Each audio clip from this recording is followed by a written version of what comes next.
welcome to the Free Cheese episode 397. I'm your Joe Dix, joined by Mark Augustiniak. What's up? Matt Zellner. Hello. The Free Cheese is a weekly video game podcast about video games brought to you once a week by thefreecheese.com. We got a big show this week on the road to 400. What's going to happen at 400? Only I know, but you will soon find out. Just like you'll find out when Castlevania Season 4 starts, when you can get in on the hot new closed beta for Phantasy Star Online 2 New Genesis, and so much more. But first, Matt, how is that Dwayne The Rock Energy Johnson treating you? The original is not... the more I have it, in the 12 pack I got, it's not that great. Diet Red Bull is probably the best flavor I can use to describe it. However, I've been going through the bad ones to save all the pineapple coconut, so we're just going to go up from here. I did that once when I went to like a big box store and I bought a case of those Bai coconut waters. There were like one that I didn't like, so I drank all them first. That way I got nothing but gold. How many do you have left? Probably like 10-ish. 96. No, like in total. Like I think like this is the second to last one. I got one more original, then I'm pretty sure I got like 9 or 10 pineapple coconuts left. Not bad. So you drank how many in one day? I mean, not enough to look like The Rock. Oh, okay. But I'm getting there. Yeah, you just gotta keep drinking, man. Yeah. This is like Samoan steroids, right? That's what I'm assuming this is. That's it. Yeah. All natural steroids. Mark, if you could convert all of your meals into drink form, A, would you do it, and B, what would they taste like? I would not do it because depending on if it's like a savory meal, yeah, it could probably taste brothy, and some people like that. But I would immediately think of like vomit. So I don't know if I could do that. You wouldn't drink a steak? Not by itself. It would have to be like mixed with other flavors. But I am curious for sweet potato and marshmallow. Curious. No. I don't know if it'd be good, but I'm curious. Yeah, but if you could make it any flavor, like you said. Yeah, but temperature also plays a factor too, and would you heat up and drink liquid mac and cheese? I don't. Fuck the mac. Just give me the cheese. I'm thinking of it because I haven't had mac and cheese in such a long time. If you think about it, you don't even taste the mac when you have mac and cheese. You just taste the cheese. The mac is just texture. Exactly. And if this is just powder form that you're whipping up with some hot water, drink it like a tea. Just cut the middle mac out. Cut the Malcolm in the middle. Just cut him out. Just give me. I'm down. If you want to help me convert all of my meals to powders and then eat them, you know what? You just want a beer bong of fondue? I think that works. Yeah. Cheese and chocolate. That's the new diet. Brought to you by Dwayne the Body Ventura. Wait, what? We're gonna venture into the village of Resident Evil 8. This week we had a Resident Evil showcase that was thankfully a bit more than I expected from the little showcase. What did you guys think overall? I did not watch it. I got recaps after the fact, though. Well, there it is. I felt like it was just a tad short, but otherwise not bad. Last one was short, though. Last one was only 15 minutes. I'm with Mark, though. I was waiting on like one other thing. Like if they had one little whatever. But Mercenaries felt like that. This one was longer than the last one. I'll say that. So we found out there's a Resident Evil Village demo that is already happened or will be happening soon, depending on who you are when you're listening to this and which platforms you are playing on. I think it was basically this last weekend you could play 30 minutes of the village if you're on a PlayStation platform. Next weekend you can play 30 minutes of the castle if you're on a PlayStation platform, and then on May 1st everybody can play 1 hour of either or both or whatever, only for that weekend. It's all very time-based, all very limited, etc. So unnecessary. Yeah, at that point, just wait for the game. I mean, I might do it just to see how it performs and pick a platform, but they also released some performance specs. They had like a single sheet breaking down each of the major platforms that the game will be releasing on, sans PC, because I guess that'll range depending on your hardware, but they broke down what it looks like on each of the next-gen, current and last-gen consoles, and Stadia specifications were all broken down there. So you can help make an educated choice about which version to buy. We saw a fourth trailer that showed off a little bit more of the game, teased a little bit of some other things that are waiting for us in the village. And it left me with a lot more questions about Chris Redfield. I don't know about y'all. I think there's one big answer that we know just by the cover of the game about Mr. Redfield. However, what's he doing? What's he up to? Why is he killing? Who's he killing? What's he killing? You know? I'm very curious about this story. Now I'm invested in the Resident Evil lore as someone who played through, 3 of those games in the last year. I gotta know. Mercenaries mode's coming back, which first debuted in Resident Evil 4. This will be coming back for players who've completed the main campaign. Did you guys ever mess around with Mercenaries mode in the old one? Yeah, I played a bit of it in 4. Is this something you think you'd go through after completing Village? It gives you something else. It gives you something else to do, because, I mean, when you go back to 4, granted, the first time I played, I had the PS2 version, so I had both Ada campaigns and then Mercenaries mode. So I didn't play a ton of Mercenaries, but I remember playing it. It was fun. I mean, it took advantage of, the more run-and-gun aesthetic of 4, even though it's not really run-and-gun until, 6. But it took advantage of that system. But I think the trailer, along with the announcement of this, makes me think there's going to be a lot more, combat in this game than in 7. They did I got that vibe too.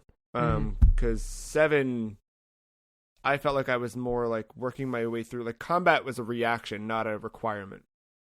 But playing 3 after 7, the recent 3, I felt like that was a lot of combat. I'm breaking kayfabe here, but I have the demo downloaded. I'm waiting for it to unlock so I can play it at some point. But yeah, I think I'm gonna try that out and see where we're at.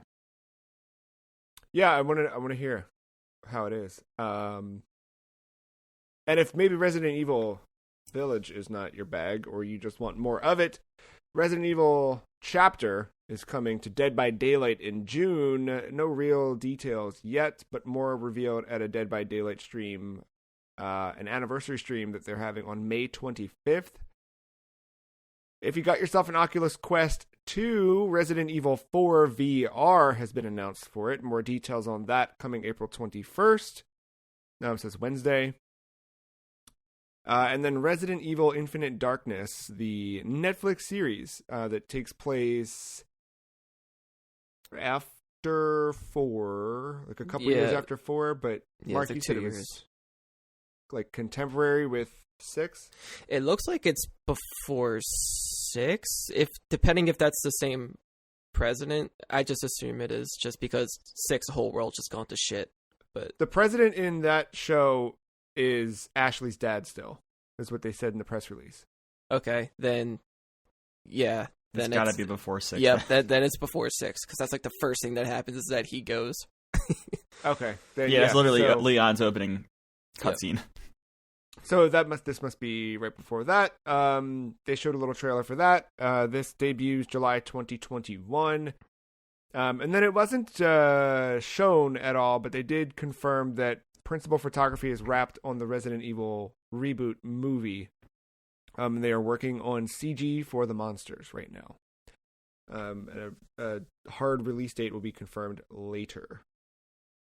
Now, all of that excitement for Resident Evil had me staring at all of the PS1 games, thinking, let's grab one. But instead, I said, I already bought a bunch of PS1 games that I haven't gotten through yet. But Mark, that did propel you squaw into Resident Evil 5. The King Returns. Yeah. So this was the game that my friend Tosh and I were supposed to stream instead of 6 a couple weeks back, and we couldn't get it to work because it was like one of the few games where Games for Windows Live still tries to trigger. And like it worked fine for me. I was able to get around it, but like she was having issues, so we didn't know what to do. And now we got it working as long as I'm hosting it. So, and this one, it's Chris and chyeah. She's exclusive to this game. Okay. But yeah, it all takes place in Africa. It kind of follows pretty much directly after 4, where like at this point now, like you're starting to see the like similar strands of like Las Plagas is kind of like spreading throughout the world now. Like instead of being in like a European side, you know, you're more in like an African territory and seeing those type of mutations and whatnot. And it just continues the story with Chris Redfield and Wesker. And at this point, Chris is like working for Stars. Is that right? He is part of the BSAA, which is kind of like block single amino acids. Yeah. Shout out to The Rock. It's just pretty much like a response to bioterrorism before Neo Umbrella is formed. And you've said this before, but Resident Evil 5 is, you think, a must play. Co-op preferred, but yeah, I think this one is a worth playthrough at least one time. Yeah, I don't know. It's really not bad. You kind of get used to its limitations. It did kind of make me miss the maneuverability that 6 had. How you could just like do flips and shit everywhere and just crawl on your butt if you wanted. 6 also had way more inventory space. This one, you only have 9 like squares, and you just have to work with that. But you can trade with your friend. Like you can give each other ammo and whatnot. That's cool. On the fly. So like that's pretty cool. And in between chapters, you know, you can take that time to sell treasure and whatever, and buy stuff and upgrade your guns and all that. Yeah, I mean, there's a lot of quick time events, but for the most part, they're not terrible. It's of that era, is it? Is it not? How do you feel like it still holds up? 2021. I always wonder about games of like that era. Like, does it feel like, I don't know, like when I play an old like NES game or something, I'm like a little more forgiving, or you have to like put yourself in a mindset. But there's a certain line that we crossed, I think, where like it feels modern versus that's from that. Does it feel like that, or? I don't know. Like when I first played it, I don't remember too much of it aside from like the ending for the most part.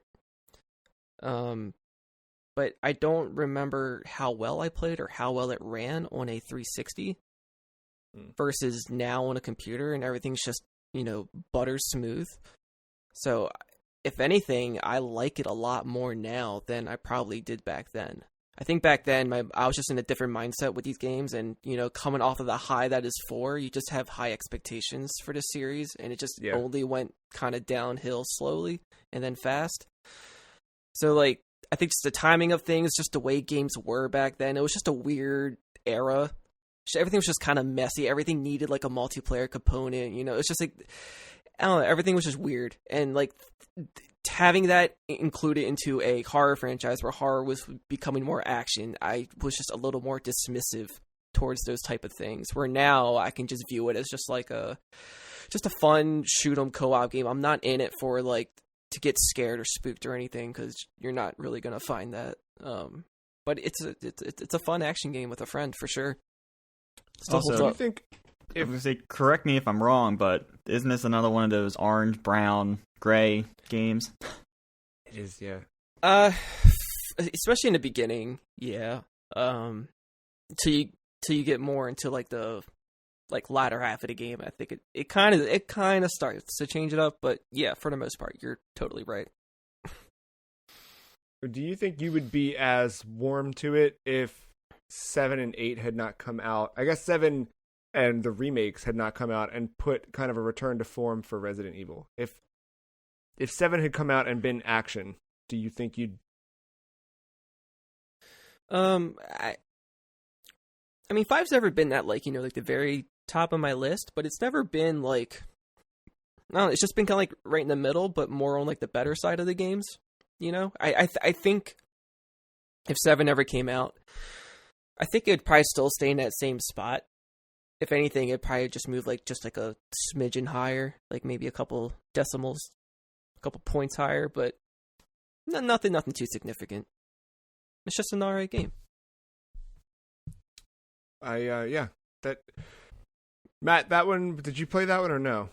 I played a significant amount of that game. I don't know why I stopped. It might have been the liquor section.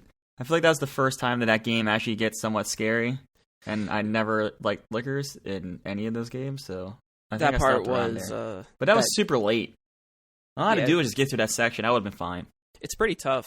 I've only played it for 2 days so far, and we're almost done that game, I think, because there's like 6 chapters total. And I think we're at the end of chapter 5. And then we still have the DLC to do. Like, I've never played those before ever, so that will be brand new. So I'm curious to try that, because...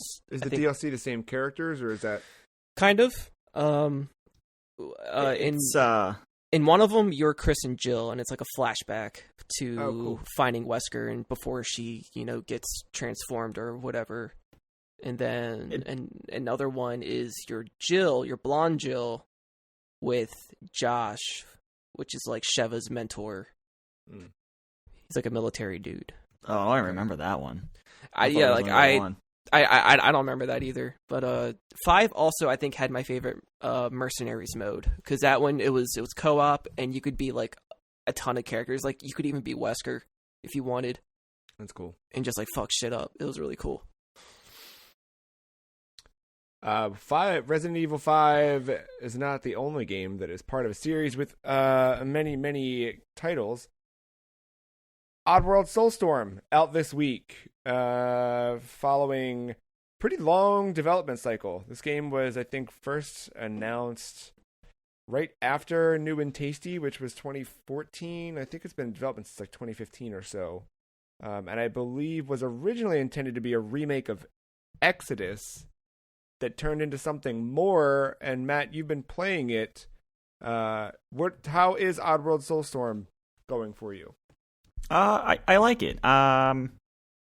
It's weird. I say I like it. I don't know when I'm going to come back to it, to my slate of games right now. But no, it's like this little quirky platformer that feels oddly stiff at the same time. I don't know how else to describe it, but as you say that, I know exactly what you mean. I know because they did a really good job in New and Tasty of like holding on to the original PS1 games movement. And this is your first Oddworld. Yes, that is correct. Right? Yeah, I've never played an Oddworld game. The only reason I'm really playing this one is because it was free on PlayStation Plus, and I was my next question. Starving to it, starving for something to play on my PS5 here. So yeah. No, I like it. I don't really. I mean, they kind of catch you up quickly on what happened in I guess Abe's Odyssey. Is that the one? Yeah. Factory. Abe gets out of like a mine thing, or he's different. I don't know if him being blue has anything to do with it, but he brings down this like hierarchy and frees all these. I forget to recall now, but all these people. Yeah, they freeze all of them, and then the game starts with them in a hideout, but seemingly like right after the rescue, kind of hiding and from the wrath of the bad corporate guys, and they find them. Shit happens, and Abe is back out trying to re-rescue all the Mondakans and stuff like that. I've played about 3 or 4 levels of this game. The first one was very tutorial heavy. The second one that was an hour-long level and like the rest of them were like 20 to 30 minutes. And it wasn't because I was dying a lot; it was just a long level. That one lets you it freed you up a little bit, introduced some like stealth mechanics, the combat, things like that, but then also let you play through. It wasn't all just holding your hand the entire time. And then by the last level I played earlier in the week, it was letting me rescue Mandakins inside the level for me to use as like a party. But they didn't get too heavy into those mechanics. But no, it like I don't know. I really don't know what to say about the game. I think it has cool mechanics. It plays well for what it is. Like it's no Crash Bandicoot. It's no Spyro, no Banjo. Like it doesn't play like that, or like even like a fluid Metroidvania, like a Ori or anything like that. It just doesn't play like that. It's just very stiff, and sometimes it makes it difficult. But I think that's just part of the game, and at this point I'm just like okay with it being as stiff as it is.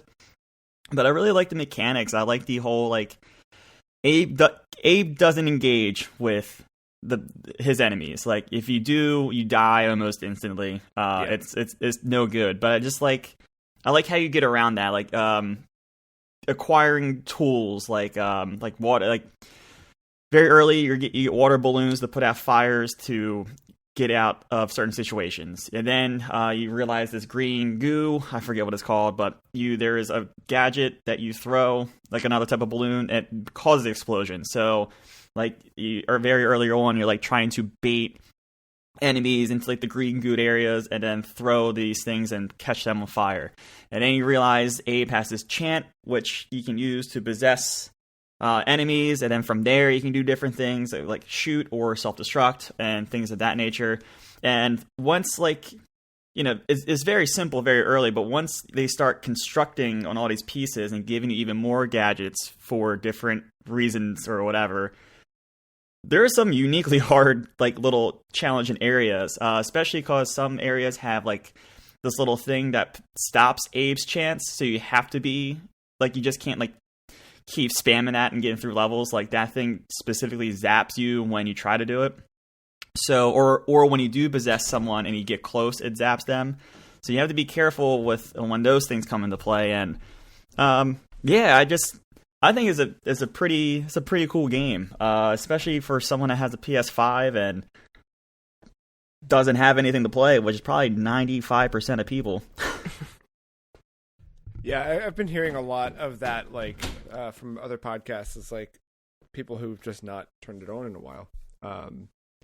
Like you said, it's free for PS Plus, and it's also, if you buy the PS4 version, you get the PS5 version for free. So if you don't have Plus, you can buy that and double dip and get both of them. And I think it's out on PC, but just via Epic right now. Is that right? I'm not sure. I don't know if it actually released on PC yet, but I know that was the plan. But yeah, I liked it. I think I texted you when I started playing. I was like, this is one of those things where I think I like it, but I don't know how long I'm going to spend with it. And I probably spent longer than I thought I would with the game, but now things are coming out. I got a whole slate of games. I just don't see me coming back to it, at least not anytime soon. Well, it's funny. Like, if you look back at, as I have recently for some reason, trophies from like the early PS4 era, when I was like scrolling through my list of stuff, and like there's all of these random games. I'm like, why was I playing this? And like I think Oddworld for you is gonna fit into that realm of like, you look back in 3 years and you're like, oh right, I got that free for Plus and I played it for a couple hours. Like that, it hits that. Do you think that it? I mean, maybe not this one specifically, but do you think it opened up your interest into the greater Oddworld franchise at all? Yeah, it seems like there's a quirkiness in these games that I like a lot. There are times where I'm like laughing, but they also make you feel very sad very quickly. Depending on what's happening around you. But I don't see me reaching out to the past anytime soon to play any of these. But like I think I always got it from afar, but at least even with the little bit of time I just spent with it, I think I understand it even more. And I always wanted to play that Bounty Hunter one. I forget, was that on the 360 or regular Xbox? That's the trademark one. Stranger's Wrath. That's the one. I always wanted to play that one. I just never... It was only on Xbox, right? Originally, yes. It was original Xbox, and then... Now it's on everything. Now it's everywhere because they did an HD version, and you can get it on. I think you can get it on your phone too if you want. But yeah, that was like the first Oddworld game that was really like caught my attention with the franchise. Just never had an original Xbox to play it, but no, yeah, I think I appreciate the franchise more. I just don't see me going, at least not anytime soon, going back to play those games. I want to get my inner Jim Ryan on and just look forward to the future. Mm-hmm. I remember playing one way back when, renting it and playing a demo disc, and then I remember when Munch's Odyssey was coming out. That was the one thing that like that made me want to get an Xbox, just because it was like everything about Munch's Odyssey and the Xbox marketing just made me feel like Mountain Dew, and something about it was just so like it came together in such a nice way that I was like, I should get an Xbox and play that game. Soulstorm is on Epic, by the way. It's on Epic? Yeah, currently, nice. Yeah. Thank you. Mark, where are you hitting with Soulstorm? Or is that a wait for Mark, or is that something? Yeah, it's probably a wait.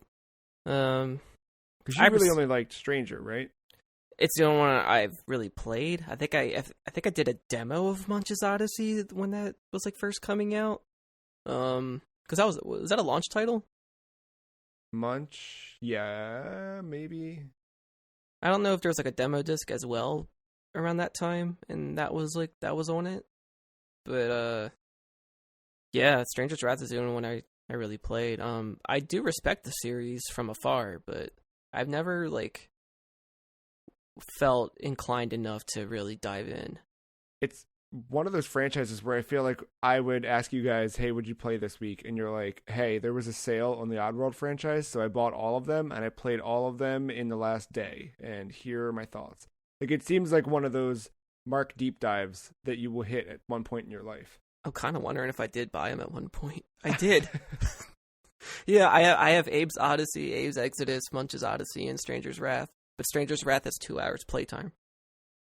Oh, so you do? Yeah. Well, maybe next week we'll check in with the World of Oddworld. Mark. I picked up a book this week, and Mark, I think you did too. I don't get it till the 20th. Well, thanks. Yeah, my physical version is still en route, but I bought the digital version as well. Ask Iwata was released on Tuesday, April 13th. This collects interviews, I think primarily interviews that Iwata did with Shigesato Itoi, who many listeners will know as the creator of Earthbound or the Mother series. This was previously put out by Itoi's company, Hobonichi, as a book of kind of collected words from Iwata, but it's now localized in English, or translated into English for the first time and released. And it kind of goes through his roles, his career, and it's really like a peek behind the curtain at like his philosophies about being a manager, what it means to be human, making connections, etc. I'm only like 2 chapters in. It's not a particularly long book. If I had kind of stuck with it, you could probably knock it out in a sitting. But so far it's just made me reflect on a lot of Iwata stuff. Like, I don't know, it's weird that, but he had this effect, like, where a corporate entity could kind of like touch so many people in a way. I don't know. You don't really see that with corporations at all. I think even his predecessor, Yamauchi, who was kind of like the background shadow face of Nintendo for a long time. I think before a lot of us were really cognizant of Nintendo proper. But, you know, Yamauchi never had that kind of public appeal the way that Iwata did. And then hearing just stories about how he would work and what he would do. Like, the one thing in the book that he talks about is when he was president at HAL, he had accepted a role of president at HAL Laboratories as they were in debt, like a lot of debt, and should have just closed the company and whatever. But because of the relationships they had built with other companies, a lot of people were like, you know, invested in helping to save them and help them recover their debt. And part of that process for him internally was to make sure that he interviewed every employee twice a year. And he said some of those interviews took 30 minutes, some of them took hours, but it was important for him as president to let people vent their frustrations, or not even vent, just talk, whatever it was, whatever they wanted to get out, he wanted to hear it. And he talked a lot about transparency and how he felt it was super important. If he made a decision or said something, he always followed up with, here's why I said that. And it might not be that you agree, but you could always understand where it came from. Because a lot of times in a company, someone like that says something and it's just law, right? And he always felt that working with people rather than telling them what to do was the way to do it. And we saw that with so much of the stuff that he did. I mean, if you guys remember when the Wii U wasn't doing great, he forego his bonuses and took a pay cut so that he didn't have to lay anybody off, which is just like when you hear stories about the bonus structure and continual profits at Activision and the number of studios they keep shutting down, like that stuff, just not to compare and make this all about what they don't do, but and talk more about what he did do, but like that kind of stuff is just like, that's what you want to see in people and not the other side. Yeah. But this book is just a reminder of that. I don't know. I'm curious to hear more, Mark, after you get yours, what you think of it, but it's been, I don't know. It's been like a meditative thing in a way or something. I don't know really how else to describe it. I think I'm going to love it. Yeah. And also going to be just very like, I don't know. I guess it'll just make me miss him more. Yeah. Yeah, because I'm reading it and I'm like, God, dude, it's been over 5 years at this point, and like, I think Nintendo's in a good spot, but it's not even the Wii U era, like where things were different, playing wise, and like, you know, we were obviously a little, from our perspective, a little like starved for content in a way. Like we were like, I got this Wii U, and there's not a lot like there were those things happening. Yeah. Obviously, the Switch was all happening in the background. But even then, I don't know. He made fun. He made it fun to be a fan of Nintendo. Definitely. Yeah. Which led me this week to go down the HAL hole. Is that a thing? I played a couple different Kirby games this week, but the one that kind of I want to talk about because it's the most recent is Kirby Fighters 2, which came out. There was a Kirby Fighters, I think, on DS, and then the 2 is out on Switch. And I tried the demo. The full game is $20.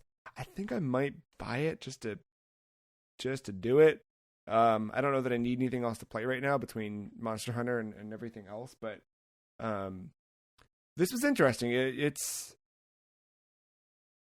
you don't inherit abilities. You kind of choose a Kirby up front. So you choose Sword Kirby, Mage Kirby, whatever. In the demo, there's only like Sword, Staff, and one other that I didn't play. I don't remember. But there's like 50 Kirbys or something on the screen that you can choose from. And you choose a buddy, or you can do this stuff co-op. And in the story mode, you're actually like working your way through, you know, like a stage by stage battle these enemies. Once you take them out, you will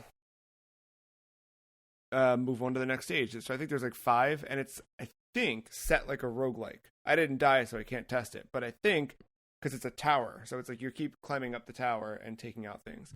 And I think if you fail, then you fail all the way. There's no like retry. I think that's kind of, or I think it might be one of those ones where like you hit a certain level and it's like, hey, do you want to save now? And if not, you're bumped back down. But the combat, like you can jump, you can still inhale, but you're not gonna like swallow the person to absorb their ability because you already have whatever ability you have. And it feels it's weird. Like it feels like Smash Brothers, but it's not Smash Brothers. So I kept trying to play it like it was. Like I was even like jumping like it was Smash, and those buttons don't jump. But I thought it was neat. I don't know. Did you guys? What's the last Kirby game you guys have played? Kirby the Fighters 1. Oh. Is that about how this one is? What I'm describing similar to what that one was? In concept, yours probably sounds like they added some quality of life improvements to it and try to flesh it out a little bit more. This one was like you had like maybe 4 classes to choose from, and they would level up as you go on and do quests. Oh, okay. Like you had your sword Kirby, you had your hammer Kirby, your like mage Kirby, and I forget what the other one was. I think you unlocked that one later. But they were trying to do like like your knight, wizard, healer, like barbarian, like kind of group thing going on, and it would just be like a boss rush kind of thing where you just fuck shit up. And I was exclusively hammer Kirby. Yeah, but I think they kind of try to make you play as everybody at least once. But it was fine from what I played. I wasn't like too invested, but pastime. I'm like, $20. It's not that bad. I could toy around with that for a bit. Matt, what was your last Kirby game? Didn't we record something for the website that wasn't there co-op Kirby? Ooh, there are a few. Star Allies came out. That probably was the timeline. That might be the one. Yeah. And after that, maybe Kirby and Smash, but I don't know anything. How about before that? All right, before that, is Kirby something in your history? Yeah, I had the Game Boy game I played a bunch. Like the original Game Boy game. The Dreamland, probably. That sounds right, yeah. I will never forget my first experience with Kirby. For some reason, I don't know why, whenever the Game Boy one's mentioned, this always sticks out to me. So, I was going to this art camp for and I think it was my first year there. I think I only went for like 2 years and then stopped. But I met this kid named Luke, and we went on this field trip to like a museum or something. On the way there, he had a Game Boy, and like I didn't know what the hell he was playing, and he showed me Kirby, and like I tried to play it, and I was like, oh, you can't jump? What is this floating? Like, I just didn't like it because it didn't play like Mario or something. But it was just so weird to me at that point. It was so alien. And then I jumped into Tilt and Tumble for Game Boy Color. Love that. Did that one have the little like pop out pack where like you were actually tilting? I think it was just a normal Game Boy Color cartridge, but it was pink. I'm not sure if it was any bigger, like Pokemon Pinball or something like that. Yeah. But yeah, you would just fucking tilt the shit around, and loved it. Yeah, I have a weird Kirby's always one of those games where like they put them out, and then I'm like, do I want to play? You know what I mean? Like it always like, but they're always good. Like there's never been a bad Kirby game. Yeah. Super polished. Super fun. I also messed with one of the Game Boy Advance ones. It might have been the one. Did Meta Knight debut on a Game Boy Advance? No, but he had like a big breakout role there. Okay, all right. Well, I played one on Game Boy Advance a lot, and then Kirby's the fucking Twisted Metal one, Dream World, or Ride. Air Ride. Yeah, I played that a lot. Yeah, the GameCube one. Yeah, that's the one. Yeah, I like me some Kirby. I'm gonna play more Kirby. I don't know what Kirby, but I'm gonna play some Kirby. We also heard out of Nintendo this week a little exclusive interview from IGN. We learned a couple months back that Takaya Imamura had left Nintendo. He had been a key member on Star Fox, F-Zero, Majora's Mask, to name a few. He's now a professor at the International Professional University of Technology in Osaka, a new college that opened in April, and IGN had an exclusive interview with him talking about kind of his 32 years at Nintendo, what it was like to leave, his lasting memories of it. The thing that I thought was very interesting is that when they asked him, like, the opening thing, or at least the opening thing in their interview that's written here, is when asked how he looks back on such a defining period of his life, it says he takes time to answer and then responds with, the only way to sum it up is by saying that it was 32 years of working under Shigeru Miyamoto.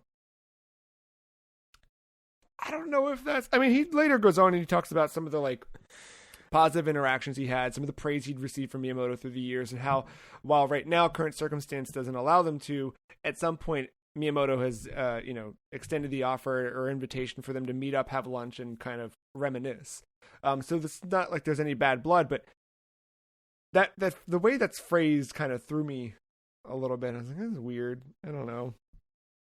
Yeah, like initially it doesn't sound endearing. No.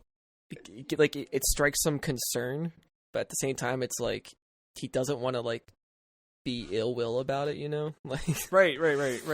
Well, I mean, like kind of like on the other side of the Iwata book, like that Iwata book is very illuminating, and I think Iwata was pretty good during his time at extending that aforementioned transparency to the public a little bit. Not that we ever got to see some of the weird inside workings of Nintendo, but you just don't see, especially in Japanese companies, but especially in Nintendo, you do not get to see like kind of behind the curtain in that way. So you hear stories of Miyamoto's temper and things like that through the years and whatever, but like, I don't know. It's moments like these where people start talking where you're like, oh wait, what is it really like? What's happening there?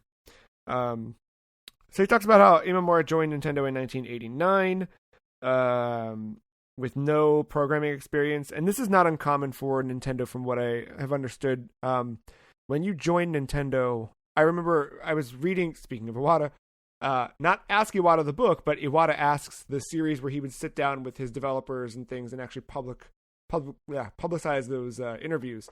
I was reading one on Metroid Prime 3 last year when I was playing through that, and one of the key producers on the game said that when she joined Nintendo, she thought that she was going to be in whatever department it was, but that's not how it works at Nintendo. They kind of figure out, are you a good fit for Nintendo? And they don't really care about your back. Like, it's weird. Like, you might apply thinking you're going to be an artist, but they're like, actually, you'd be a great programmer. You're like, I've never programmed before in my life. And that's exactly kind of what happened to Imamura. Actually, you know what? You look like you could change a trash can pretty well. Right. We're glad you have interest in this lighting role, but how are you with a plunger? So yeah, he joined and yeah, he had to quickly learn programming. He'd applied for Nintendo and Konami and got the job at Nintendo. And he was placed in R&D, which is like, that's the one. They're the ones that are in charge of Mario, Zelda, and at the time Miyamoto was overseeing that entire department. And he was first involved on the team that got to work on Super Nintendo, specifically with F-Zero. They had already started on the project, but he was helping to make it more sci-fi. So he reworked and edited the vehicles to make them more sci-fi-esque. He kind of reflected on the big takeaway I had from this is he looked at where he had worked on that. He'd worked on Majora's Mask. He'd worked on other things, and all the way up through his last project was Star Fox Zero. Game project was Star Fox Zero, but his last project with Miyamoto was the Star Fox anime they did in tandem with that. And he talked about how back way when teams would be a max of 10 people, and at times even Majora's Mask I think he said was 30 people. But then now you have teams of 100, and it's just so hard to work with everybody and get to know everybody on the team, and it's a lot different now, and he misses kind of that old period of development. And yeah, it seems like he generally through that, I felt like he was,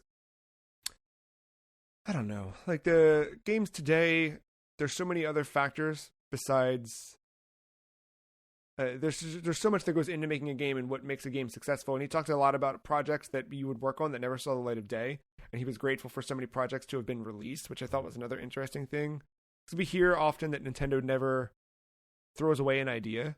There's an idea that they may have been toying around at the time when he first started at the company that they're still getting ready to implement in a Switch game this year or something. Stuff like that. They hold on to those things and they let them incubate, which makes them just that special. But did you guys read through this, or was there any big takeaway from this? I think Mark, you probably have a pretty big takeaway from one of his quotes. It was, honestly, when I when I first shared it, it was the headline that roped me in about F-Zero. Which was weird because I remember watching a video about it, about somebody like following up on when people ask Nintendo all the time, hey, are we going to get another F-Zero? Is this ever going to happen? Whatever. And it was kind of a similar answer of like, it's not like officially dead, but it just needs like a new idea. Like it needs something new and refreshing to add. Yeah. When it's like, I mean, I get it. I kind of disagree. I think people would still be happy if you just did another standard F-Zero. You know what I mean? Just a little up to date. It doesn't need some gimmick for it to be successful, in my opinion. But I totally get that Nintendo philosophy, you know? Yeah, and that's the I think the direct quote from him here is like, it's not dead, but it needs to have a grand idea. Yeah. To make it to realize or whatever. And he talked about how the last one was GX, and like they kind of, that was it. That was the last one, and they hit the peak. All right, and if that's the case, what if we just ported that one? Or this might be a little far-fetched, but online play. Yeah. Yeah. That's a new feature for F-Zero. Yeah. I don't know. I think you could do well, but it's the same thing, man. Like, Fire Emblem took off, and I'm happy for it because I love the Fire Emblem games, and I'm happy that I've eventually got into them, right? Yeah, how often have they changed? They do add some stuff. Like, they it's not that they don't, but where's Advance Wars? Right? Like, there's that side of it. Like, Advance Wars could very realistically be another Fire Emblem. But and also, like, new Super Mario Brothers, like, come on. You're going to tell me that was, like, refreshing? It was at the time. At the time. I'm telling you, dude, you are buried under 16 years of womp, womp. And I get it, because that sucks, and that art style has I'm actually okay with that, honestly. No, but that, like, it was. I remember that was why I bought a DS, because I remember there were no real... You had the GBA ports, but you didn't have like an easy. Right now, it's taken me longer to say these words than it would for me to find and play Mario Brothers 1. But back then, it was more of a novel thing to go back to those classics. And then when they take that and they're like, "Hey, what if we reimagine it and make a whole brand new 2D game?" That was pretty wild. I mean, like the power ups felt like the newest thing to it. I mean, like if you're just to like, I guess, boil it down, everything else just felt kind of commonplace. You know, it wasn't as grand as like a Odyssey or something like that. But yeah, no, I mean, I get it. Like, but I feel like with F-Zero, I feel like they don't have to really like try that hard either. Yeah, but then I because you and I had this conversation a couple months back, and then I ended up just playing more F-Zero X, and I wonder if that's the thing where it's like, well, if they're not going to have to try very hard, would people buy it? Yes. Or would it? And this is going to kind of tie into our next topic here, as we knock on the 15th anniversary of Mother 3. But I mean, do you think that the audience for F-Zero is going to bring in that much? Is the juice worth the squeeze, right? Like, or is the audience for F-Zero already just going to keep playing the old F-Zeros and be happy with those? The money that they would get, would they actually draw a strong profit on a new F-Zero project? Well, we can only have access to the original right now. We don't have access to X or GX. Yeah, on current Switch platform, that is correct. You could, so, like, if you have a Wii U, you can play X. Yeah, like, our closest thing is the Mario Kart 8 levels. Yeah. With a Blue Falcon tease and a Captain Falcon Racer outfit for your Mii. Like you can tell that they clearly want to make an F-Zero. They're just somebody in there wanted to. like we got 2 stages in Mario Kart. And I'm very curious to see when the next Mario Kart is and what it is, because Mario Kart 8, the big thing was the upside down and all that stuff. Yeah. And like, what is the next step for like? What's the next new thing? Because 7 added the flying. They went all Sonic and All Stars Racing transformed. But yeah, I mean, what's the next piece for that? And why isn't it just called F-Zero? I mean, at this point, you're just gonna have to do just all Nintendo racers, Super Smash Racers. That's probably the answer. Tomorrow, April 20th, marks 15 years since Mother 3, the long-awaited sequel to Mother 2, was released for the Game Boy Advance. It's both a sequel and kind of acts as a standalone game in its own ways, maintaining elements of its predecessors and providing a new story with improvements to gameplay while building on the systems from past games. The game was originally in development for Nintendo 64 DD. Footage showcases the game's character models in 3D, but after some development delays that carried the project across generational lines, the 3D version of that game was ultimately canceled. Following the release of Mother 1 and 2 on GBA in Japan, it was announced that Mother 3 had begun development with Brownie Brown for the Game Boy Advance, and of course was eventually released in 2006. A fan translation of the game first released in 2009, which at this point is likely the most official release we're going to see in the West. Nintendo have rarely recognized the game in the West, and any mention typically pump fakes excitement and fervor for the game's potential to release outside of Japan. I want to talk about Mother 3. I think I'm the only one who's played it. From the outside, what is your guys' like kind of perception, or how do you view Mother 3? Let's start with Matt. A figment of imagination. Just some mythical. Yeah. Yeah, I mean, I don't disagree. Like, until I had played it, it felt like one of those things, like, you hear so much about it, and there is so much, like, whatever. And I think even in the 6-ish years since I first played it, that has only gotten more and more. You know what I mean? It's just this weird, ethereal thing. Mark, what about you? What's your kind of, like, when you think of Mother 3? Highly praised, very loved, cult like following. I know, like I've seen enough of it to get a good idea of what it is, and I know, like, once I take the dive, I'm not going to want to get out of that ocean. Like, that's how I feel about this game. Like, I know it's like, I know it's something good. Yeah. I don't know how else to describe it. It's like, it's so weird, like, being able to, like, take other people's opinions and words and just kind of, like, go with that and believe them without, like, checking for yourself, really.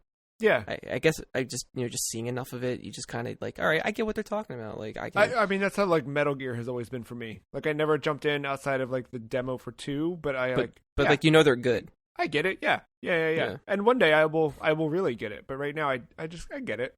But also, like, if not for also the knowledge of Earthbound, I don't think it would have been as impactful to me. Like, I think that plays a lot, like, into it. Do you think that there's a market for the game in 2021? I would say so. Yeah, it's because it's become like this mythical creature now. I think. Well, that's not unlike the F-Zero talk. Like, that's my point. Is like, I feel like I would buy it. Right? Would you guys buy it? Yeah, because I never played it. I think a lot of people would think it's just some indie RPG. So then that's 100% purchase rate, Nintendo. 100% of gamers. If we're using this as a focus group here, 100% of gamers will buy Mother 3 if you release it in America. But no, I wonder if the people who... Because I feel like this happens with so many things, is the people who are the loudest often are just jumping on because they want to jump on, right? Like... How many people have said Nintendo released Mother 3 that have never played Earthbound and don't care if they ever, like, and wouldn't buy it anyway? How many people have already played it? How many people, you know what I mean? Are you guys... Yeah, go ahead. I just feel like I think Lucas being in Smash says something says a lot. And I think that is exposure enough where people are like, oh, that's the one with Lucas. Oh, and just a little. I'm not saying this thing comes out and sells 10 million copies, but I think there is an audience, a curiosity, and even some kind of expectation when the game comes out that is going to be this magical experience. Yeah, man, when Lucas dropped on Wii U Smash as DLC, I really thought it was, because that was not long after we got Earthbound officially on Virtual Console for the first time. Because remember, Earthbound skipped the Wii generation of Virtual Console, didn't happen until Wii U. And Iwata said it was largely fans' requests that American fans were going on the Japanese Miiverse for the Mother 2 release and saying, please bring this to America. And that is what helped propel them to make sure that it released. But yeah, Mother 3, like, it still hasn't happened. Are you guys, obviously, and I think we all go through this where, like, we can sit down at the end of this show with every intention of what we're going to play next week, and then none of that happens and something just sweeps us away. So, who knows what we will end up playing, but do you guys feel like you are waiting for an official release in the West before you'd play this, or do you not really care for that? I want the official release at this point. I mean, I waited this long. I can wait. I can't wait for forever, like some people have. Well, that's the thing, right? Like, because then, what's the cutoff, I guess? I don't know. When it makes sense to play, and I'm itching to play Earthbound again, I guess. No, okay, that's fair. I still need to play Earthbound, so I would like to do that first. Yeah. And then from there, I will, I guess, determine, when am I having that itch for Mother 3, and if Nintendo says anything during the Switch's lifespan, also may dictate how I choose to play that. Yeah. I mean, I played it on a PSP for the first time, so it's kind of. I mean, I technically have a GBA, so. Huh? I mean, I have a GBA. Yeah, and somebody, Sandeep had gifted me a ROM hack of the GBA cart where it's preloaded with the fan translation, so I have it on GBA now too. And maybe I'll revisit it on actual GBA hardware now that I have one with like a backlit screen and everything. Yeah, I asked that last question because just this past Friday, Reggie tweeted there was a Twitch question. Twitch on Twitter asked, like, I don't have it in front of me, but it was something like, what's the longest game you've owned but never played? And Reggie said something to the effect of maybe this weekend's the right time to pop up to drop into that English version of Mother 3. Which, like, what? Yeah, I think like somebody responded to that, and then he responded with his like laser eye like image because of that E3 thing. Yeah, but like, it's a weird thing. Like, but seeing that was kind of, to me, like, he's obviously not at the company anymore, and I don't know that he still knows every secret they have. But I think that was enough. Seeing that from him, I was like, they're probably never going to put that game out in English. Like, I don't know. I mean, we have the first Fire Emblem thing happened, right? Like, yeah, and that gave me hope, but I kind of thought that it would happen Star before. Fox 2 happened. Yeah, I guess never. I mean, it took a long time, but yeah, it took a very long time for both of those. But I don't know. They're unpredictable. That's true. But final question about Mother 3. Do you guys think that there are other games that kind of fill that void? Okay. I'm not going to say the obvious answer. Oh. I in a weird way, I think Yakuza, those games fill that void. Because they're fucking weird and bizarre. Emotional when it needs to be emotional, but also like, what the fuck is going on when those moments happen? And they're also really good games. Yeah, I think that's a fair I wouldn't have expected that, but that makes a lot of sense. I guess it depends on like what's your biggest takeaway from the game. Like what are you looking for the most when you think of Mother 3? Like emotionally, or like gameplay wise, or like aesthetically, or just all around. Yakuza is a pretty good answer, but I don't know why. I guess like visually and kind of gameplay wise, kind of. For some reason, my first thought was the Mario and Luigi games. Yeah. I don't know if those are like the same studio or not. They were different, but there might be some crossover with development teams. But those had kind of a rhythmic-based attack thing that you could do, which Mother 3 also incorporated. That I thought was one of the best parts of Mother 3. Like, the combat is so much fun. And there's a neat thing about, like, just being able to time out your button presses to the rhythm of the song, and that just gets you, like, a plus 30 hit combo or something. It's a lot of fun. Just the cartoony, like, pop-out style, the visuals, the world building and all that, too. And I don't know how comedic Mother 3 is. I'm sure it has some tons of good it. I moments. mean, there's heartbreak, there's comedy, there's all sorts of stuff, but it's... and, like, Mario games don't really have heartbreak, but it definitely has the comedic part. Excuse you, whenever Bowser kidnaps Peach, my heart breaks every time. Yeah. Get me right in the chest. I stand corrected. Another game that... well, before I transition, I'll say that if you haven't played Mother 3 and you want to play Mother 3, go play Mother 3. It's very, very, very good. That's all I got. I don't know. Yeah. And then you'll get your own t-shirt. Yeah, exactly. You too can have a t-shirt you need. So before, speaking of unreleased projects, that this one's a little bit different. Mother 3, the English translation is really just that. It's the original game, but with an English translation. This other game I played this week, Prime 2D, is a fan project that a team of folks reimagined Metroid Prime in a 2D space. And I kind of... You hear that, and you see it's called Prime 2D, but even until I was playing it, did I not... that's when I finally was like, oh, this is that part. This is that... Like, they really did a great job at setting the environments in a 2D space. Like, you're wandering through, and I don't know how familiar you guys are with the, like, original, like, Prime, and when you first get on the original planet in Metroid Prime 1, Samus finds her way through the world to this little, like...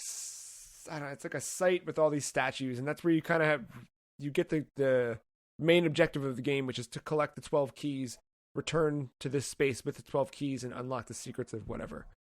And as you're wandering through this, it's like, oh my gosh, this is that. Like, you kind of, I felt it right away. Moving through the game, so it's weird. This is a PC only demo right now, and I got my controller all ready to go. I had my little 8-bit do M30 ready to rock. And I'm pressing right. I'm pressing down on the menu. Nothing. I'm like, what? So it is mouse and keyboard controls. There's another game that uses a similar control style, and I don't remember it at all right now. But you are walking with A and D, and then your mouse has free movement to kind of rotate Samus's arm cannon and fire through the world. And it feels really good until you're like trying to go through a door and you're moving way too quickly and you're like trying to shoot behind you. Like, there's some of that gets a little weird that I think just with time I'll get better at. But moving through this feels way better than I thought it would. Metroid games, 2D especially, have a very particular feel and motion to them. So I was a little concerned with, especially when it was mouse and keyboard, like, ooh, is this going to feel good? And it does feel like Samus, which is important. And with Prime, I completely forgot because I'm playing a 2D game, so I wasn't even thinking in this way that I was playing Prime. But a big part of Prime is the weapon switching and scanning in the game. So you get to a certain point where it's all kind of gated, but they teach you how to scan. And they do it so well in a 2D space. Like I'm so impressed. You hit Q to bring up your scanner, and once you have that, you just move your mouse across the screen and then right click to scan the object or the enemy or the whatever. And little text pops up to describe. I mean, it feels like go figure. The folks trying to make a Prime 2D game made something that feels like Metroid Prime in 2D. So I think they've really realized their target there. It's got its own signature sound to it that, I think fits the world that they're building, but it also does not feel like Metroid Prime. The kind of themes that play in the music still sound and feel like Metroid Prime. And Samus herself, the suit that you start out with, at least, it's one of the more underutilized suits in history of like Samus. Like you only see the suit here and there. It's like the original like Metroid suit, but she looks cool, man, and like she moves really cool, and there's like an attitude to her that I don't think I've seen. I don't want to be reductive or dismissive of other fan projects, but I kind of like the way that Samus looks, feels, and moves in this better than I did in AM2R. I thought AM2R was a really impressive project that never really... I know a lot of people praised it for, doing what they always wanted Nintendo to do with Metroid 2.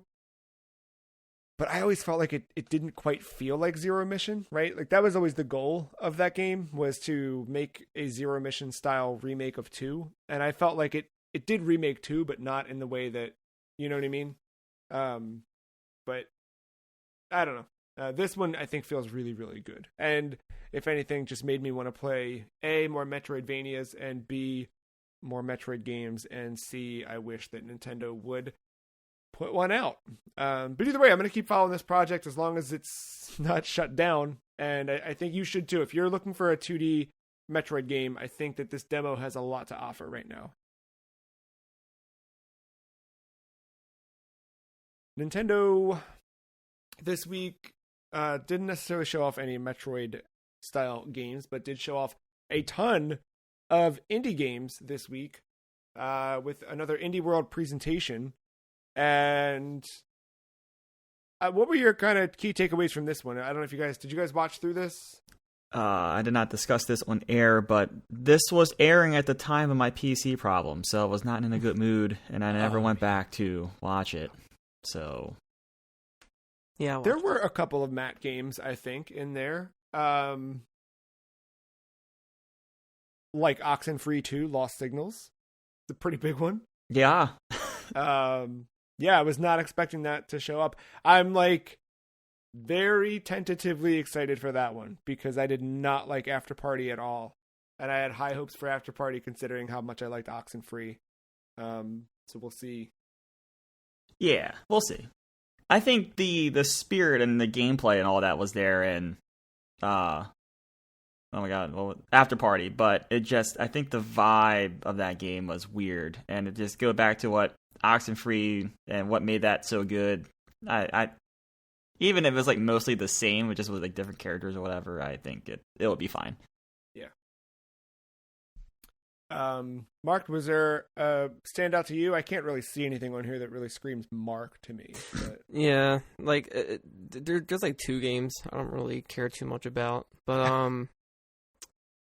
I kind of liked Aztec Forgotten Gods. Oh, I was talking about Ninja Turtles, but yeah. I don't know what that is. I don't know what that is, or House of the Dead. I don't know. Never heard of that. Yeah. No. No, Aztec. So one, how has no one done Aztec TECH before? Because I saw that and I was like, of course. But this is not gonna lie, I didn't put that together till you said that. I didn't put that together either. Yeah, they dropped their little logo in because the thing is, like, you are like in an Aztec temple fighting, but you are like equipped with mechs and things. But yeah, Aztec. Yeah, that one did look cool and very Mark-esque. But yeah, obviously Ninja Turtles and House of the Dead. But the thing about Ninja Turtles that seemed kind of new this time around, I noticed some parts of the trailer, the HUD was a little different. their health bar and like the meter for, I guess, doing specials or something. Like, it seemed a little more cleaned up and not as jagged. And I noticed Michelangelo's only using one nunchuck. He's usually double chucking, and I don't know how I feel about that just yet. I mean, it's different. Or do you think you have to level them up? I have no idea. Maybe that's how Shredder got his revenge. He stole a nunchuck. That's the story. That's the whole story. Fellow chucker. It's like wrestling. It writes itself, you know. Dude, if there's not like a wrestling ring level in that game, return it. That House of the Dead remake is coming from the same folks that did the Panzer Dragoon remake, which we talked about not too long ago. And I forgot they were doing it, and seeing it in this, I was like, yes! Because I've been playing some House of the Dead 3 on PlayStation 3 with the PS Move here in 2021. I also thought it was cool that Fez is coming to Switch. It seems like something that should have been out a long time ago, but Fez is a lot of fun. The one that stood out to me immediately, I thought it was so cool looking, was Getsu Fumiden, Undying Moon. And then at the end of it, they slap a Konami logo or copyright. And I look it up. Getsu Fumiden, originally a Famicom game from 87 or 89, somewhere in there. That's kind of like Matt's favorite Simon's Quest. Yeah, isn't that who like Zangetsu is like based off of? Yeah, and that, and in if you remember Harmony of Despair, the Castlevania multiplayer game. Yeah. You can get dude in that game too. That's right. I think I played as him.